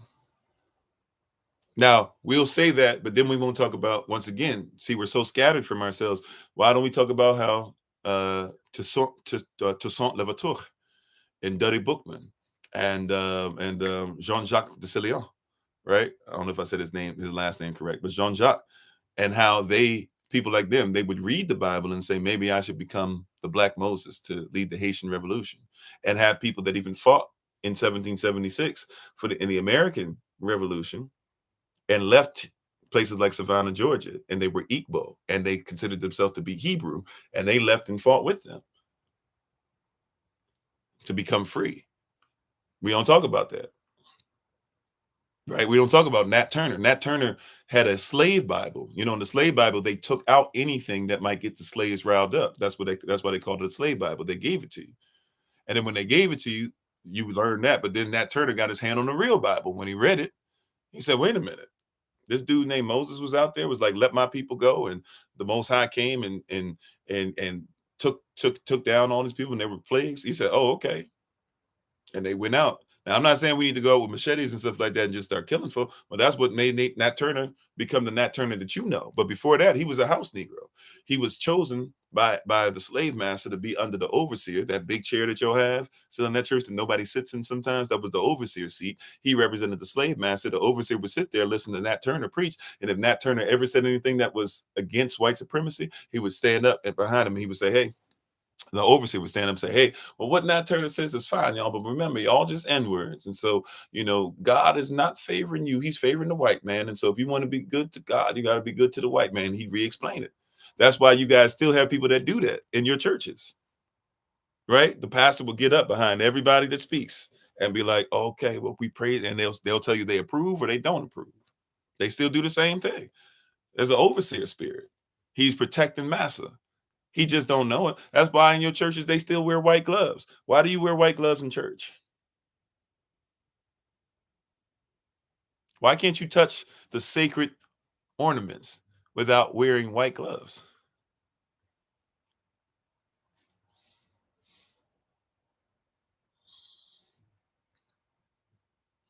You just think it is.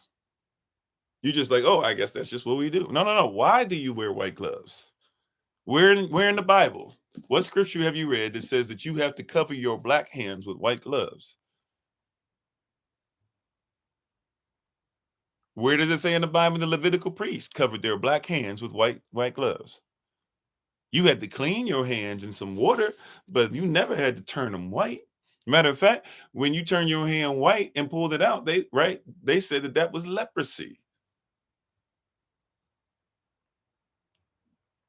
Why do the ushers wear white gloves? Why do the people who take the offer or the communion wear white gloves? Why? Why? Why?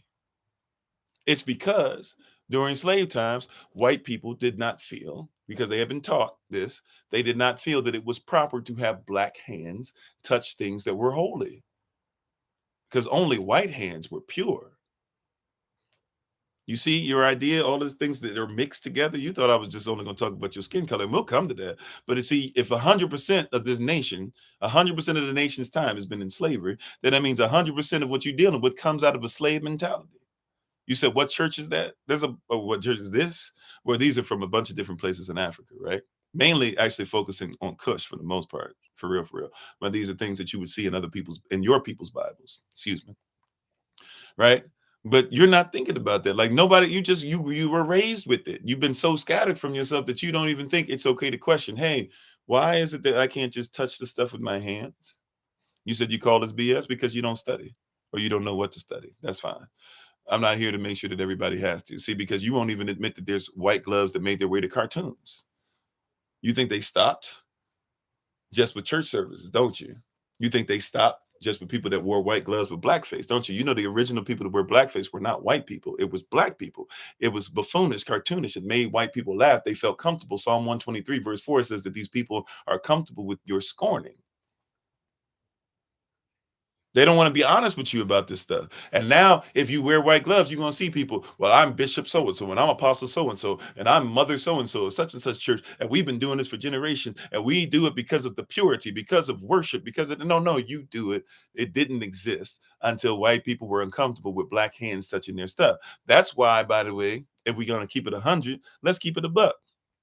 Let's keep it a buck. You said there's no Hebrew lights in Africa. You're Nigerian, you're African. Well, that's interesting because I know Igbo that would tell you that they're Hebrew Israelite. I know Shwit people. I'm from them, by the way, who would tell you the same thing. I know people that are Ashanti or Ashanti Shwit that would say the same thing.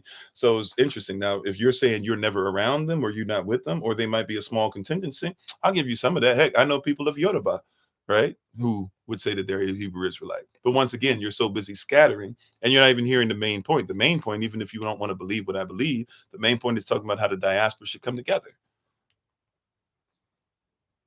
But your whole point is to say, I'm going to shoot down every word that you said.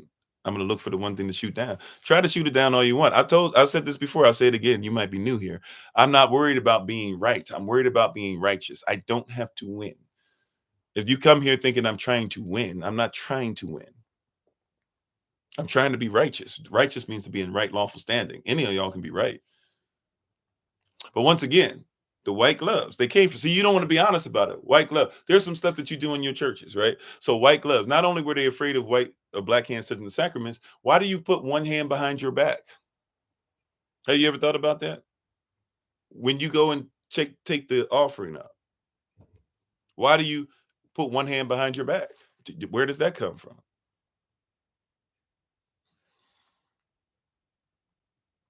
Do you hear what I'm saying? Like you're not thinking about it. You're just trying to make sure. How you doing, Minister Joseph? You're just trying to get this stuff and keep it no matter what. Why is it that you put your finger up? You put your hand behind your back, by the way, because they want to make sure that you don't have a second hand to steal the money. Because you know, black slaves, they're gonna steal your money. You said what church does that? A lot of churches do that still to this day, right? A lot of churches when they pray, sometimes you don't think about it because you don't look at the ushers. A lot of times when you pray, the ushers put their hands over this. Now churches have become so big and such big business, you can't stop the person from making that. So you have to trust now that nobody's taking stuff out from when they're passing it through those long lines. But yeah, go to a lot of different places. They still doing that. They didn't stop. A lot of churches, they still do that stuff. Some of y'all used to mega church type mentality and stuff like that. There's a lot of places they still do that. They do like this when you pray because what? You got to show your hands. I mean, some people would look into kinetic stuff as well when you're talking about the staff and the rod. There could be some of that there too, right? But they did that. They want to see your hands. And then after that, what do? All the people who have to offer, you pour it into one thing. Back then, that would have been the overseer or somebody that worked with the overseer. And they themselves, they would go back and count the money. You go back to your stations. They do the same thing today. Why is it, right? Not only that, why is it that when somebody leaves in a lot of these churches, right? Not all, I get it, not all, right? But let's be honest, there's holdovers of this. You can look for yourself. Why is it that in a lot of churches, people do this when they get up? You get up to leave, you put your head down and you do like this. Why do you do that? Why do you do that? You think that's just something that y'all do in this whole or it's just something your family came up with? No, no. Like they do that a lot of places. Why do you put your finger up?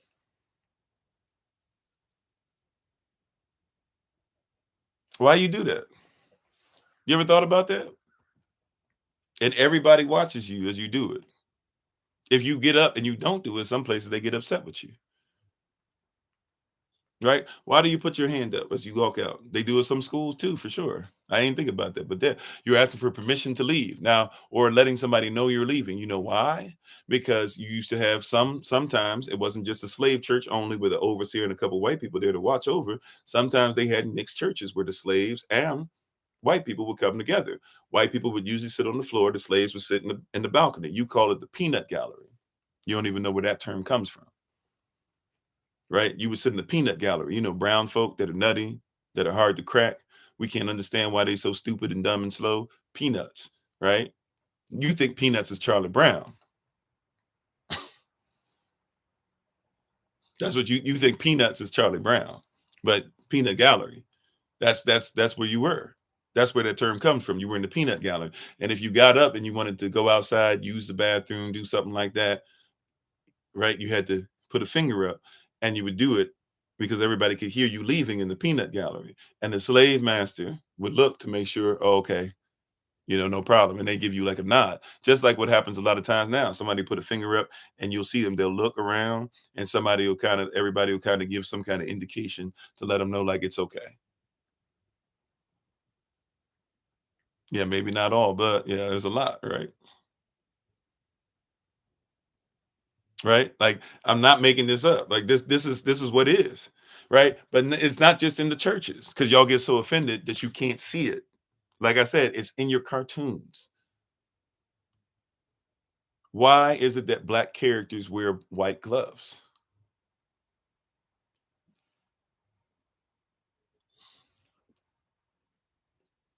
You said, can I explain why I think there's only two of them here today? I don't think that there's only two of them today. I don't know where that question comes from. Did I say that or I don't know. But why do you think that black characters, right, wear white hands? And I'm not see, watch this. Let me make it plain. Does Mickey Mouse wear white gloves?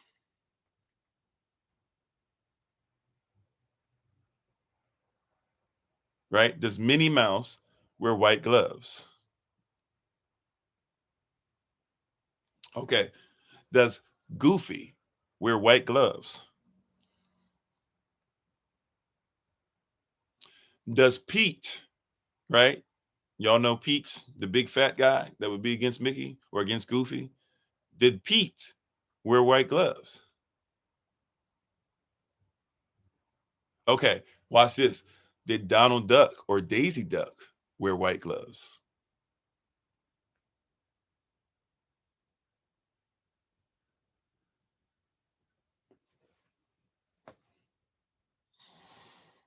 All right, but you think I'm lying, right? You think I'm lying. If you was white, you didn't need white gloves.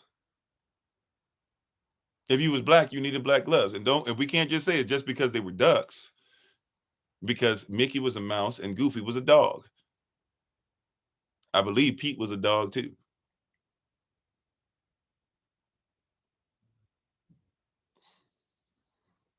Hoya, you can listen in or you can go ahead and go somewhere, right? Listen in to see what we're talking about.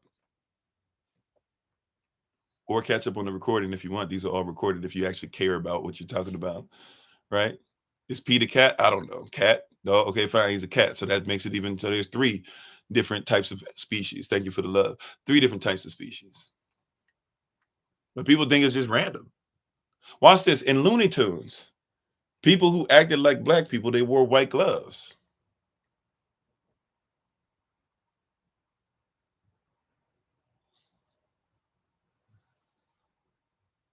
When in Looney Tunes, if somebody got blown up, what did their face look like? Do I consider that we're gods? I don't worship Germanic deities. If you're talking about being Kemetic, you should say that you're a Netzer. And to be a Netzer, you got to make sure you do certain things, including have bloodline, and you got to make sure that your heart is light as a feather, have your 42 confessions of Ma'at, and all those things like that, right? So if you're going to talk about Netzer there, if you're talking about, Yoruba, you got to make sure you're dealing with your regis. They don't deal with gods, right? If you're talking about even Gi and Yame is saying there's none except, which is really talking about more about Yahweh anyways. If you're talking about Ashanti, or Ashanti Shui or Shui, you're going to have to talk about on Yom Capone. If you're talking about other people, you're going to have to talk about Anansi. So when you say, are you considering that your gods? God is not even your language. God is not even something you would have worshipped or valued. So I don't worship God, nor would I try to be one. But to each their own. If you want to go ahead and go through that, you have to go through that, right? I'm going to keep up the culture no matter what. But think about what happened to all these people. And Walt Disney, of course, yes, was a huge white supremacist, right? But think about what happened to these people. If you had Looney Tunes and somebody's face blew up, right? In Animaniacs, they did that too. Yakko, Wacko, and Dot, right? Maximilian didn't wear. I'm sorry, I'm getting myself mixed up. So Looney Tunes, Marvin the Martian. There you go, right? So, but look at Looney Tunes. If somebody blew up, what were they going to look like? Did they not look like they had blackface? Would they not give them the watermelon mouth with their teeth doing that thing? With that Jim Crow type stuff? Big red lips, yeah, blackface, red lips. And they would eat, right, blackface, red lips. And then as white people started doing blackface, what they would do is now you would see in blackface, red lips, their hair would be going up top.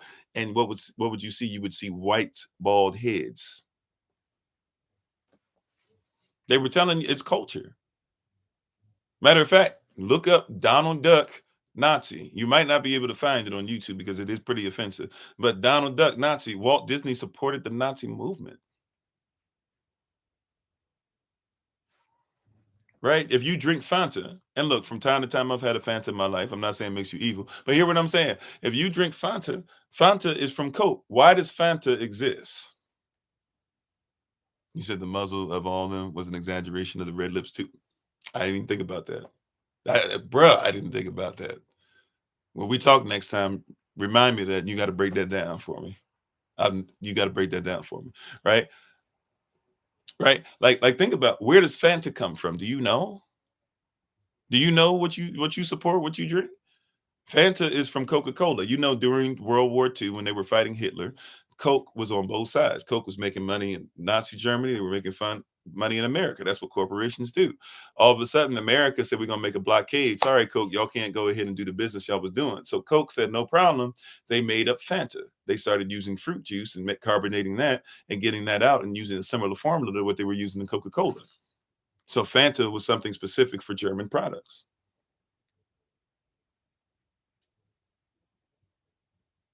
So what's your language with higher spirits? You want to speak in tongues, you still have to speak a heavenly language and have the kingdom of heaven in you. That's not what we're talking about right now, though. So if no offense, but that's not. I could try and jump around, but that's not what these live sessions are necessarily used for. We do have Q&A sessions, and for those of you who are hanging in there, I mean, we talked a lot about different things, around this kind of area the last few days. So maybe on Saturday we can do brief Q&A, or maybe even tomorrow we can come on and do some Q&A. But today we're talking about Israel continues to scatter. We continue to get further and further away from truth. And then we argue about things through other stuff. Right? Like legit. Once again, if somebody's arguing with me about the name Jesus or Jesus, and there's no letter J even in your first version of the Bible, your first version, this is a version. Even though I don't mind it, 1611 King James Version, right? I bought one. My wife bought me one as a present, but we got us one, right? At least one. Praise y'all for it, right? It helps a lot, but you got to recognize this is still just a version of it. But even in this, it says no letter J. How are you still saying Jesus? And there's no letter J, not just in Hebrew, which should be a telltale sign, like telltale sign. Telltale sign. That won't be messing with me. But it should be a telltale sign that Israelite language does not have a letter J. But even in this, the letter J didn't exist, means that you didn't even use the letter J and the language that you caping up for to tell me to say in the name of Jesus. Yet, for some reason, you're still arguing about it. Once again, it's because you're not representing your own people. period. Right? You're not willing to realize this is still a version of it. You keep going further away from who you are, arguing about who you are. And you're arguing as, unfortunately, since that's what you are, you're arguing as a person in the land of your captivity, not realizing that your captor has you captivated. You are captivated by things that don't belong to you. And you get mad, you get emotional. And I get it, because culture leads to beliefs, beliefs lead to emotions. You've got an emotion running in your body long enough, it leads to how you feel. Your feelings will lead ultimately, if you stay on those feelings long enough, to your mood. Your mood is what gives your effort or energy, and your effort or energy, it was ultimately gives you habits. And as habits, if they're wrong, you have a bastardized culture, you have a fatherless culture, you have a culture that has nothing to do with where you come or with who you come from. You're more concerned about where you are than who you are. You're more concerned about where you come from rather than who you come from. And that's just what it is. Yeah, the letter Y or the ya sound, even from yout, it comes way before there's a letter J, right? Way before. You're more concerned, and thank you for the love, appreciate it. You're more concerned about where you're from than who you're from, where you are than who you are, right? And to become who you are, right, you have to do this as a habit. How long does it take to set up a habit, y'all? Especially a habit that's going to go against a system that's had you in it for what, 300, 400, 500, 600, 700, 800 years, 900, 1,000, 2,000. Dr. Carter G. Woodson, who wrote many different books. The only one we really focus on, though, is the one that I'll give you as an excellent book to start at if you're talking about some of the stuff historically that I'm speaking of. He wrote a book, The Miseducation of the American Negro. That's why Lauryn Hill got her copy or got her title for her album, The Miseducation of Lauryn Hill. She knew about the miseducation of the American Negro. So now go back, listen to her album. You'll see she's trying to say, hey, black people, we got some wild stuff that we're doing. Let's get this stuff together. Right. But anyways, that's why, girls, you better watch out. Guys, you better watch out, right? That thing, that's she's telling you there's some stuff that we're carrying still, right? She's telling you there's some stuff we still carry, right? Nevertheless, though, if you look at the book, The Miseducation of the American Negro, Dr. Carter G. Woodson said it took him about 20, 30 years maybe before he could even get to a place of writing it, because he said he had to escape his Harvard education. Now, you would go, Harvard? That means he was educated very well. He said, I can't tell my people the truth until I get away from what they're teaching at Harvard.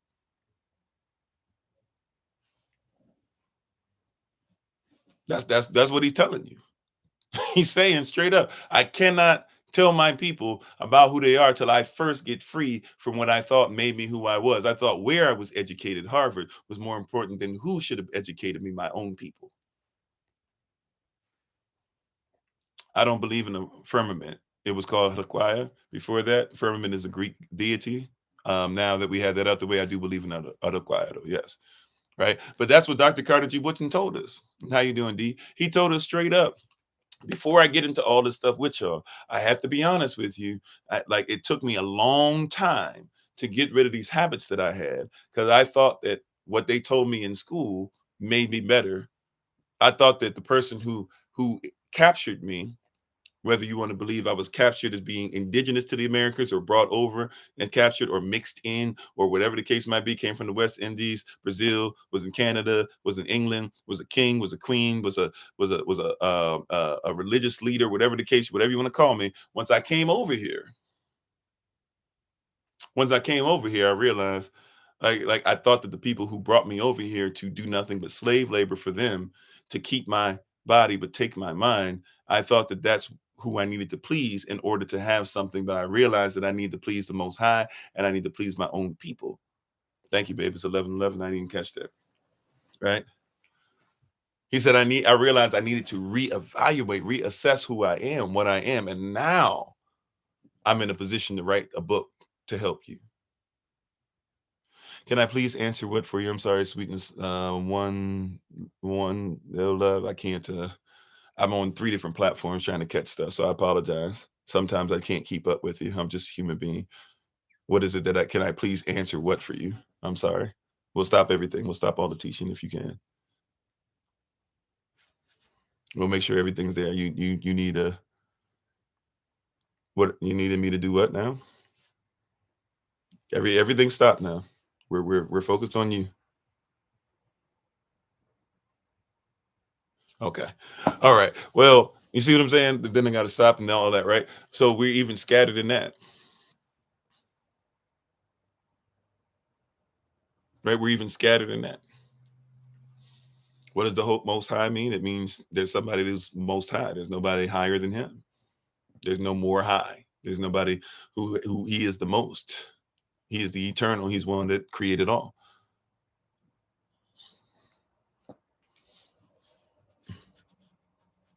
So my brother, they schooled you to fool you as they have done from the first lesson.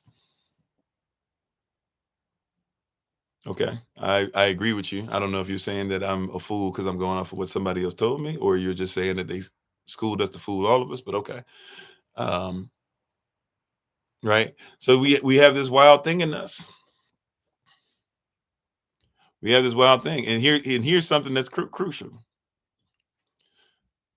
Oh, okay. Thank you, user B1, if that's your way of saying hello. I appreciate you because I don't look like how you want me to look. I'm glad that I don't. Because if somebody like you can't see past something as simple as hair, and somebody like you is lost, you can't be taught anything. You can't see, you can't look beyond what you see.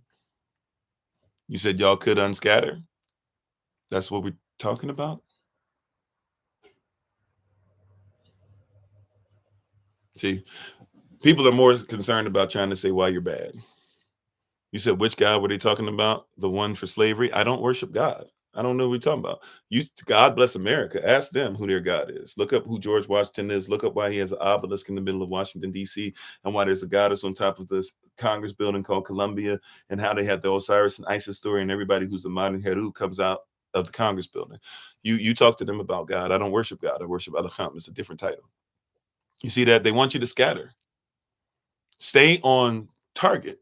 When people can't stay on target, I know you scattered. You said, can we all just let people be how the Most High made them? Focus on your own betterment. I wish, but see, truth separates. How you doing, Takwa? I'm sorry. We will never recover 100% of what a former glory was. It was robbed. Well, yeah, we won't until that sky crack open. Do I believe that Jesus is the second coming of Satan? I believe that Jesus is half man, half Zeus. So Jesus has nothing to do with Yashara'al. Jesus was a nickname given to him, and now people have tried to give it power. I don't give power to something that was never a name in the first place. It's like when people say SATA, you know what, right? I don't say that. I say Hasatan, the Satan, right? Hatsatan, Atsatan. I will never call him a name because he doesn't have a name. He lost it when he lost his authority. Anybody that doesn't have authority is nameless. That's why they took your name, by the way. That's the first thing they did when you came off the ship or when they took you from your tribe. They said, here's your new name.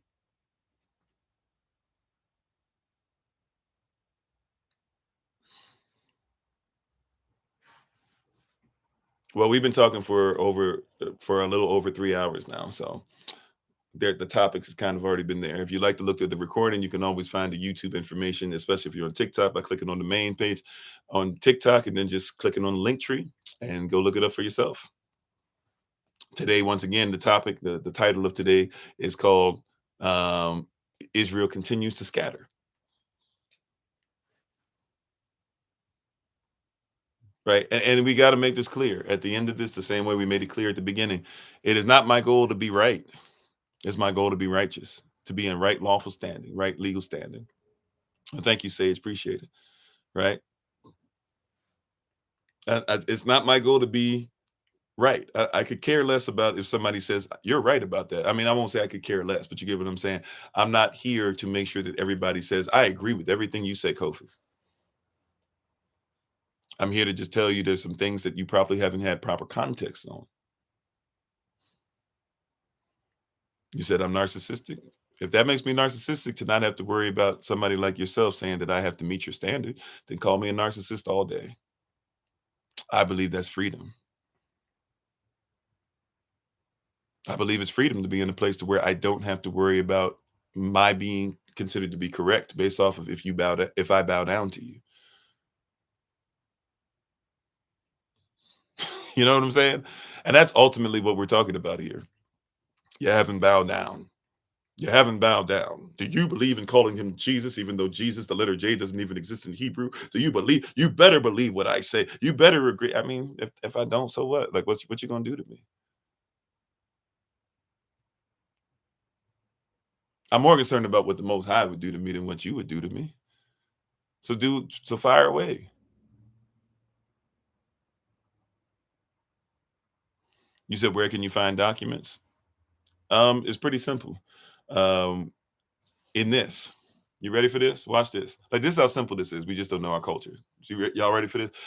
Somebody's always like, where's the documentation? Where's the empirical data? The data that the empire tells me that I should look at to be able to tell you whether you're saying is right or wrong. Let's do this real simple. In this, it tells you that Yashara'al was hung on the cross. Some people are going to argue he was on a tree, this and that, whatever, so he had to be on a pole.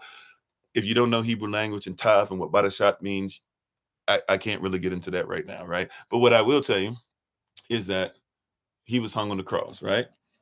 And it says that his name was put above him, correct? What name was put above him? What name was put above him? It says it was put above him 3 times.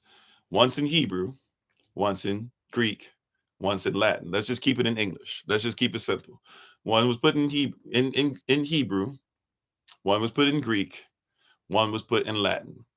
First, so in Hebrew, it would have said, here is Yahashua, Yahashua, maybe even Yahashua HaMashiach, but probably more just Yahashua Malak Avda, or here is Yashua, here is Yeshua, here is Yahawashai, here is Yahavashai, here is Yahashua, right? King of the Hebrews. It would have said that in Hebrew. Okay, that's the first one. So it tells you right there, if it was in 3 languages and the first one, right, says here's what it is, well, then you got to go by his Hebrew name, which is what? Yahashafai, or Yeshua, or Yahushua, et cetera, right? I won't argue that, but how we say it in our tribe and our culture with our inflection, Yahashafai, all right? That's what he said first. Secondly, in Greek, it would have said, here is Yesus, king of the Hebrews. And then in Latin, it would have said, here is Yesu, king of the Hebrews. Now, why would it say Yesus, half man, half Zeus, right? Just like Dionysus, daughter of Zeus, Pegasus, horse of Zeus. Zeus is Zeus. Well, here's Yesus. What does Yesus mean? Half man, yeah, and half Zeus. So why would it say that? Well, because Pontius Pilate believed that Yahshua had no fault in him. His wife had a dream, had no fault in him. He said that he was a king, had no problem with it. Yahshua told him, this is not on you. This is something that has to take place, right? Pontius Pilate comes out and says, look, I'll give you, I know your customs, I know your laws, I know your traditions. If you know how the Day of Atonement works, because Yahshua is the atonement for us, right? So if you know how the Day of Atonement works, he knew the law. He says, hey, I'll let you guys have somebody become your scapegoat. Why not let Yahshua be your scapegoat, and you can have Pontius Pilate become your you can have Pontius Pilate, or I'm not Pontius Pilate, sorry. You can have Barabbas be the sacrificial lamb. They said, no, give us Barabbas, let him be the scapegoat. The scapegoat would, during the ceremony of the Day of Atonement, had to leave and basically like had would leave and would be put outside of Yerushalayim, so that he would survive. He wouldn't be sacrificed, but he still would die without Israel. He would be outside of the law. So he would still end up dying because he was not a wild animal. So they would end up dying, right? But then the other goat would be killed, or even the lamb would be killed, become a sacrificial lamb. So they said, no, give us Barabbas. Let him be the scapegoat. Let him go, but let Yahshua die. Let him be the sacrificial lamb. They put him in position. It was their decision. He was willing to become it. It was their decision, right? So now Pontius Pilate says, okay, I wash my hands of this. This is on y'all. So he then has it written in 3 languages. The first language in Hebrew, here was Yahashua, king of the Hebrews. Then in Latin and in Greek, since there were other people there, right? You already had colonization. Remember, he's the governor of a place with a false king, right? Herod. And Herod dies and Herod's son takes over for a little bit. So he's has fake kings that aren't even Israelites, in place. So people that were in Israel were already people that didn't necessarily speak Hebrew or Greek. I mean, I'm sorry, Hebrew. And a lot of them, even Hebrews now, were not even learning their first language as a first language. They were already scattered in a sense, right? So he made it clear to anybody that lived there, look, this is Yashara'al, king of the Hebrews. Secondly, after that, he says, here's Yesus and Yesu. What does that mean? Half man, half Zeus. Why? Because I believe him when he says his kingdom is not of this earth and he's going back to his father. Well, if he's going back to his father, as far as I know, we have this thing called demideus or demigods. So I'm going to put up there, hey, if you don't know who this is, I believe that he's half man and he's half Zeus. That's what he said. So he said his real name first, but then made it clear to anybody that didn't know what was going on. This is who I believe that they're killing. I wash my hands and I want everybody to know this is who y'all killed. I had nothing to do with this. This is what he said. So I don't even have to go really deep into it or try and see if I can teach you Greek language or things like that. Like, look, it's right here. Read your Bible. It'll bless you. But we don't know how the culture goes. Right. Well, they wouldn't have had half man, half God because they didn't have gods in Roman or Greek culture. Remember, right? Gods are Germanic. They had deities or deists. You see, but how is it becomes almost impossible to read your Bible when you don't know the culture or the context of it. See, so you could have read that 1,000 times and never once thought to yourself, why would he read it? Why is it important he writes it in Hebrew? And then why is it important that he wrote it in 2 other languages that are one language technically? Because if you're of nobility or if you learn it, like you would see what I'm saying? That's why we don't have proper interpretation. Without proper context, there can never be interpretation. And even if you try to have translation or even more dangerous transliteration without proper interpretation, you won't be really stuck. So all I have to do is just know the truth. The truth, not just reading a word, but knowing what the word actually meant. Right? So people are on here, see, and everything's always going to be question this question. I'm gonna find the hiccup. I'm gonna find the hiccup. Look, I don't know everything. So at some point, yeah, you'll find something that I did, or maybe you'll hear me make a mistake or something like that I'm saying. What I'm telling you is though, is that we've been so scattered that we don't even look for the truth. Look, if Yehoshua was white, then I got to give that to you. But there was no such thing as the color white. Nobody cared about being white. There really still is no such thing. Even in Black's Law Dictionary, there's no such thing as a white person. At least they don't have like proper status like you think they do. There's really no such thing as a white person. Why is it that you argue for white Jesus when there's no such thing? There's no such thing as Jesus. There's no such thing as white.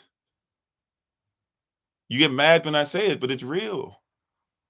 Like, I love you too much to tell you falsehoods, but I also love you enough to have you separate because the truth doesn't always bring people together. Sometimes truth separates. Thank you for the love. Right? If I did not love you, I would not keep his commandments. I would not keep his name.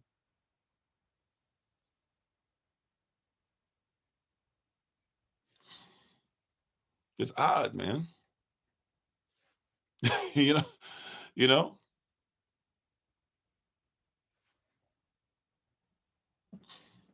Do I can't believe he's king of the Jews? I believe he's king of the Israelites. I believe he's king of the Hebrews, and I believe he's king of anybody that wants to be grafted in. Because even not all Israel is Israel, Romans 9:6. But even Solomon said when he built the temple and prayed, even he said that even if a stranger, an immigrant gets it together, right? But before there was a Jew, before there was the letter J, there was an Israelite. Before there was an Israelite, there was Alpha or Hebrew. Before there was a Hebrew, there was a Shemitic person. Right? Matter of fact, we don't even recognize this. We don't even recognize this. Like we don't know the culture. Like you know that you can't be a pastor without being a Shemitic. Did you know that? Like we having these conversations and nobody has a clue as to the culture. Like pastors are the people of these nomadic people, of these shepherd kings, of these shepherds. That's why you call them a pastor. These people were pastors of sheep because they came from a people that pastured actual sheep. So the sheep shall know the voice of the shepherd. So if you're a real shepherd, they should know not your voice that you speak, but really you just speak the same words that the master, that Elohim speaks. So that would make you a shepherd. So you have to be Shemitic, or at least graft into what is Shemitic, in order to be a pastor. How many pastors you know that have even been told that? How many times have you even checked your pastor to see, do you follow Shemitic custom to be able to be called a pastor? Or do you just say, hey, did you go to this university over here and they said you can be a pastor? Did we vote you in so you could be our pastor? That's not how pastoring works. You said you think Elohim that we can disagree. Okay, whatever. I'm praise y'all that we can too. I mean, I don't know what they're supposed to do, right? I'm just telling you, right? You can't be. That's where the word like, you think pastor just comes from stuff you don't, because all they had to do was change the word up. You think that pastor is not the same as pasture. You think that pastor and pasture or pastoral, you think that they're all different words. You can't be a pastor without knowing about how to lead people to green pastures, without being able to lead them beside the still water. Do you know that when it says, yea, though I walk through the valley of the shadow of death, do you know that was a real place?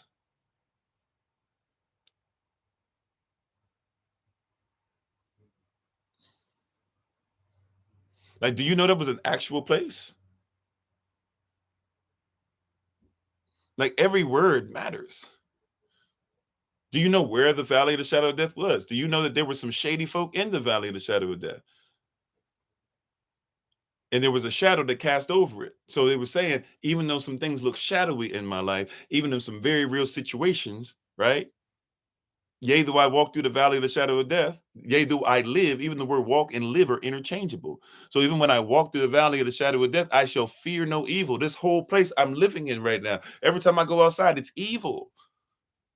But even though I walk through all these shadows that try to cast darkness or confusion upon me, I shall what? Fear no evil. The word fear means respect. I won't give respect to evil ever. I will fear no evil. For why? For thou art with me.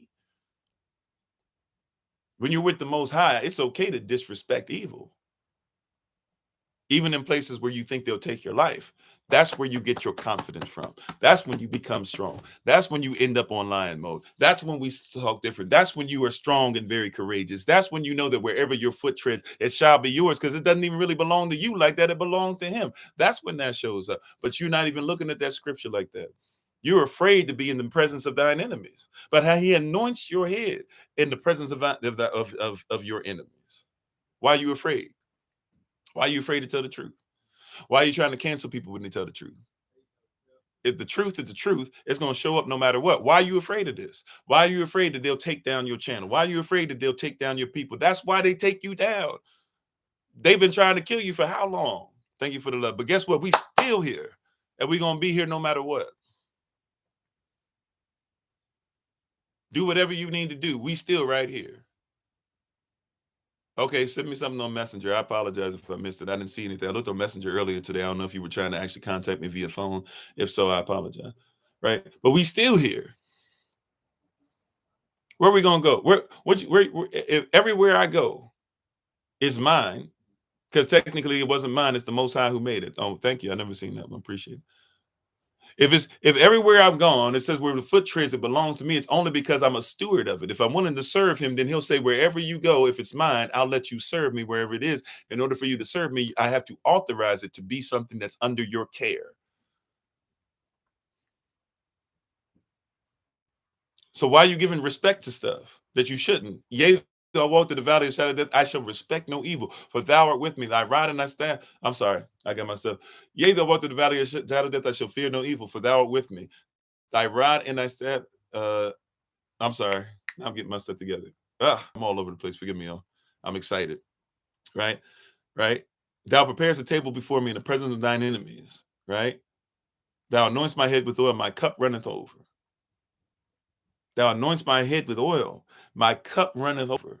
Right? That was something that happened to where when you were in the middle of everybody and everybody saw that you were doing righteous things and stuff like that, even if they were evil, even if they were your enemies at the table, they had to keep pouring into your cup, and they would keep pouring and pouring and pouring. And eventually there would be an overflow, and they would still keep pouring. So everything around your cup got wet. Even you might get wet, but you were excited to be able to have that on you. Why?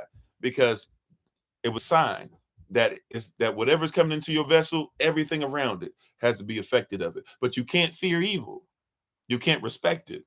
You got to have a place where evil is disrespected. See, and you live in a place to where they disrespect what is righteous, but you got to live in an area where you disrespect what's evil. That's why I have to talk about racism when somebody says, "Why do you always talk about it?"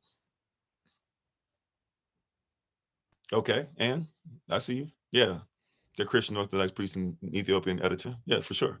They're Cushitic. Cool, right? And they're not Orthodox the way that you're thinking Orthodox either, right?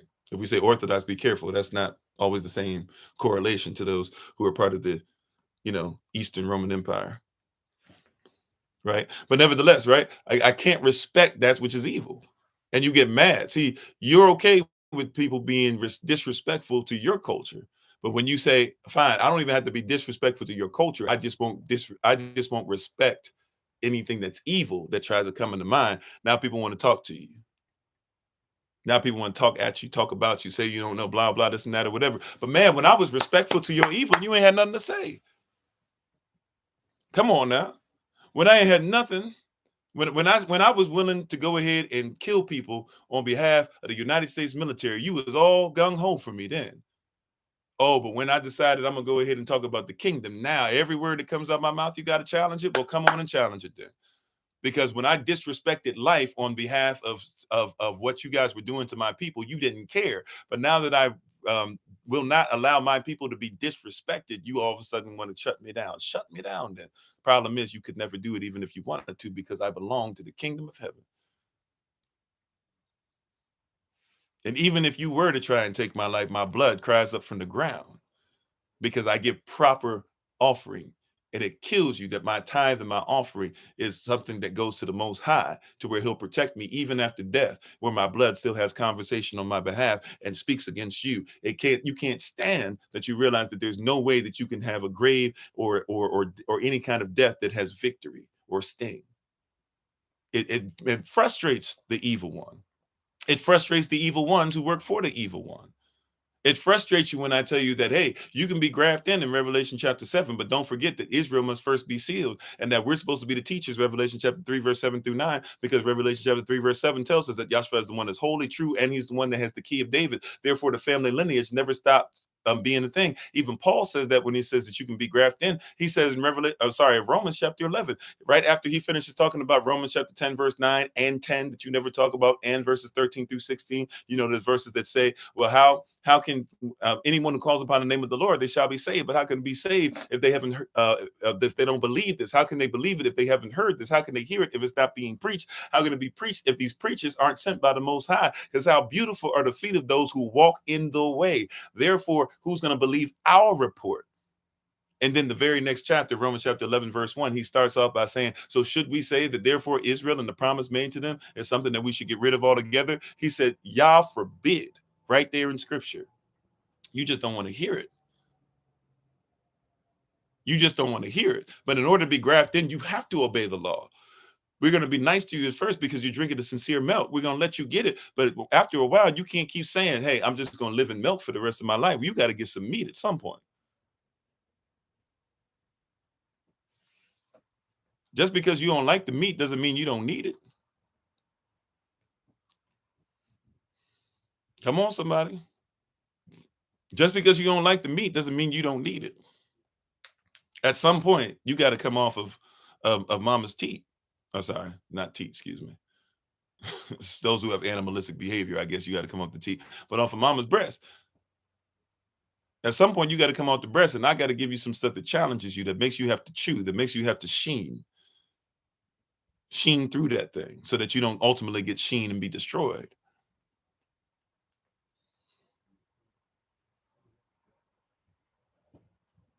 Right? You at some point, either Yashva, At-Mashiach, or he's whatever you want him to be. And like I said, I'm tired of being right. I'd rather be righteous. Ain't nobody getting there because you believe every word that I said.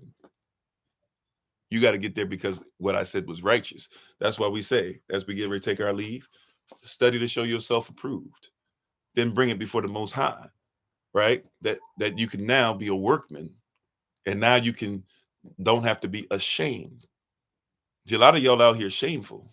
A lot of y'all here literally showing y'all, you know what? It's shameful what you do. But you don't even know what shame is because you don't have any law to govern you. You don't have any story to govern you. It's always about his story. So we'll see you guys this evening for the live session. Ministerial staff, don't forget we got our meeting today, 6:30 p.m. Eastern New York time. I'll try to send a text as a reminder. Every first Thursday we have that. Don't forget the first Friday this month is coming up. So please, ma'am, please, sir, go out and serve somebody in your community. We don't need to know what you did. We don't need any pictures or whatever. We're just asking you go out and be a blessing to somebody in your community. We had a lot of great stories coming off the fast. I think the fast, that weekly thing, that might be a once every other month or once a month thing. I don't know. When we get to the Feast of Unleavened Bread, y'all pray. We might have to do that again.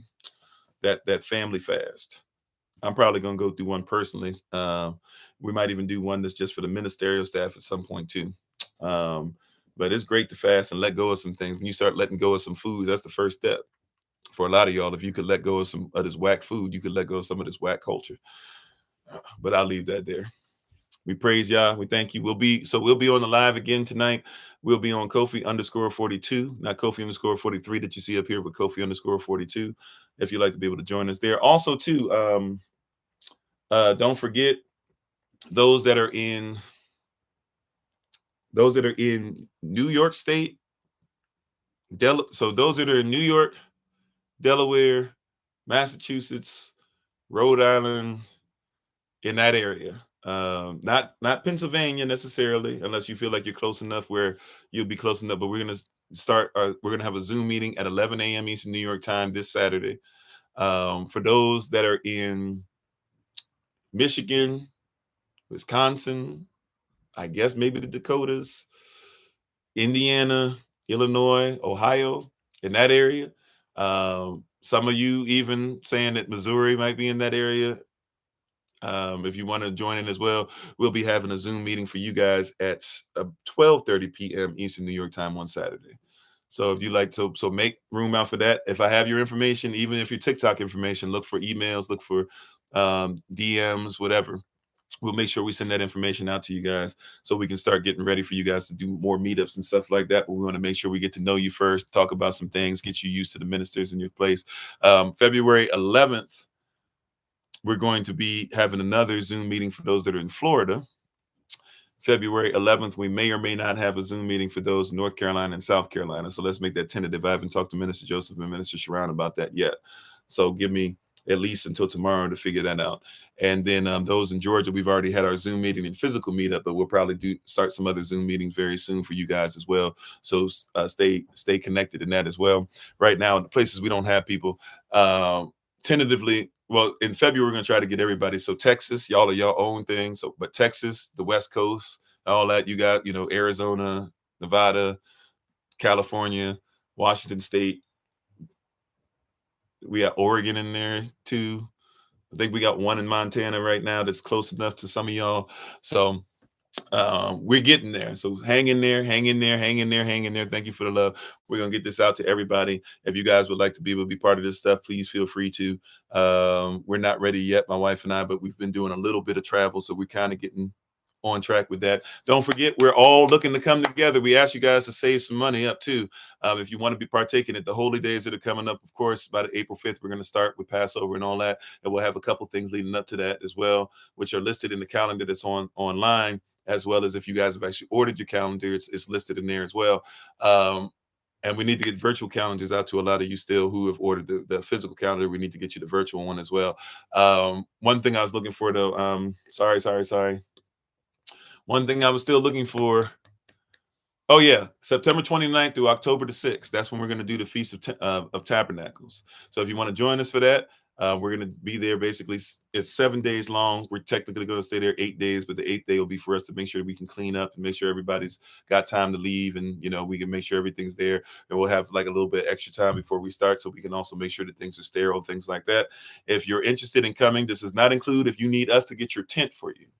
So if you're going to go get a tent, we suggest look up. There's some places, believe it or not, especially if you're just coming by yourself, you can get a tent for $20. You can get a nice size tent for family for like 50. If you really, really think you want to splurge, go look at like a Costco and get one for like 100, $200. You'd be surprised at the size of the stuff you can get for there. And if you get there early enough, we can help you build it and make sure that you know how to keep it clean and maintain it and all that. We have some people in the medical field that we're working with that we're going to make sure that we keep cleanliness number one. We're looking at making sure the hospital location is going to be close enough. We're going to make sure that there's a place where not just that everybody is outside necessarily, but also there'll be a place where people can sleep inside, especially people who might need to, or people who have anxiety. We're making sure the security and everything's going to be in place. So all that stuff will be there, right? Male and female security, and making sure there will be a little bit, unless you're married, there will be some stuff as far as some zones for single women, single men. If you have children, then they can be with those, but single women, single men, and married families. We got to do that just because. We got to do it just because. I'm sorry. It's just, I know you're adults, but we got to do it. It's going to be holy. We got to do it. All right. We'll have all those things listed as well for you to be able to read, but it'll be September 29th through October the 6th. And this is how the pricings will go. Okay. If you're going to be there for 2 days, we're going to ask for, and it's going to take care of your food. It's going to take care of all the stuff we just talked about. We're probably going to take at least 1 or 2 trips off the land as a community. Of course, you can take any trips you want. We're not going to be taking care of travel, right? So you got to get there on your own. You got to get back on your own. But this is the way it's going to work. If you're coming there for just 2 days, any of the 2 days, right? If you're coming there for just 2 days, and you'll see us, it'll start being more of saving money. But if you're coming there for 2 days, all the stuff we're going to do, taking care of this and that or whatever, minus the cost of a tent, right? If you're coming there, it'll be $300 for 2 days. If you're going to be there 4 days, any of the 4 days, but if you end up being there 4 days, we're asking for $350, right? Let me do the math on that again. We did it the other day to show the savings, right? So if you're coming for 2 days, 300 divided by 2, that's $150 a day, right? Which isn't really bad for a ceremony and stuff like that, and people coming together and things of that nature. But that would be 3 days, 150, right? Let me get my calculator out, and y'all can use your calculator too. Somebody hold me accountable. Somebody hold me accountable, okay? So for those that are coming, so for 2 days, right? So that'll be 150 a day, right? If you come for 4 days, right, it goes to 350. So if you come three to 4 days, right? If you do 4 days, right, then that takes it down to where now you're spending $87.50 a night. Okay. So now there's going to be $87.50 a night. All right. If you're going to do 6 days, 5 to 6 days, but if you have the ability to stay up to 6 days, now let's do the math. So that'd be 400. So $400 divided by 6, right? That now makes it $66.67 a night. Still, all your food gonna be taken care of.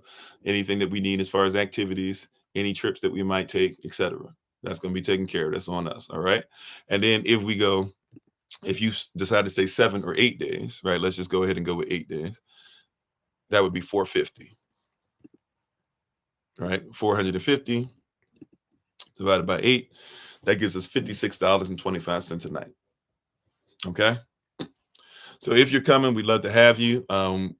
We'll have more information. We're just literally there's a couple things that's keeping us from making sure we do this right. Wherever we are doing it, it's got to be something that's handicap accessible. That's not really a huge deal as far as stopping us from choosing the place, but we got to make sure that's right.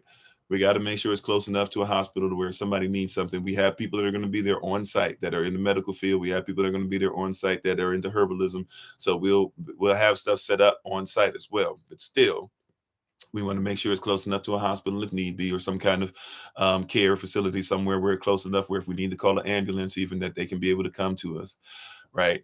And then last thing, that we're trying to make sure wherever we go, that we can be able to go somewhere as a community and see ourselves in some stuff.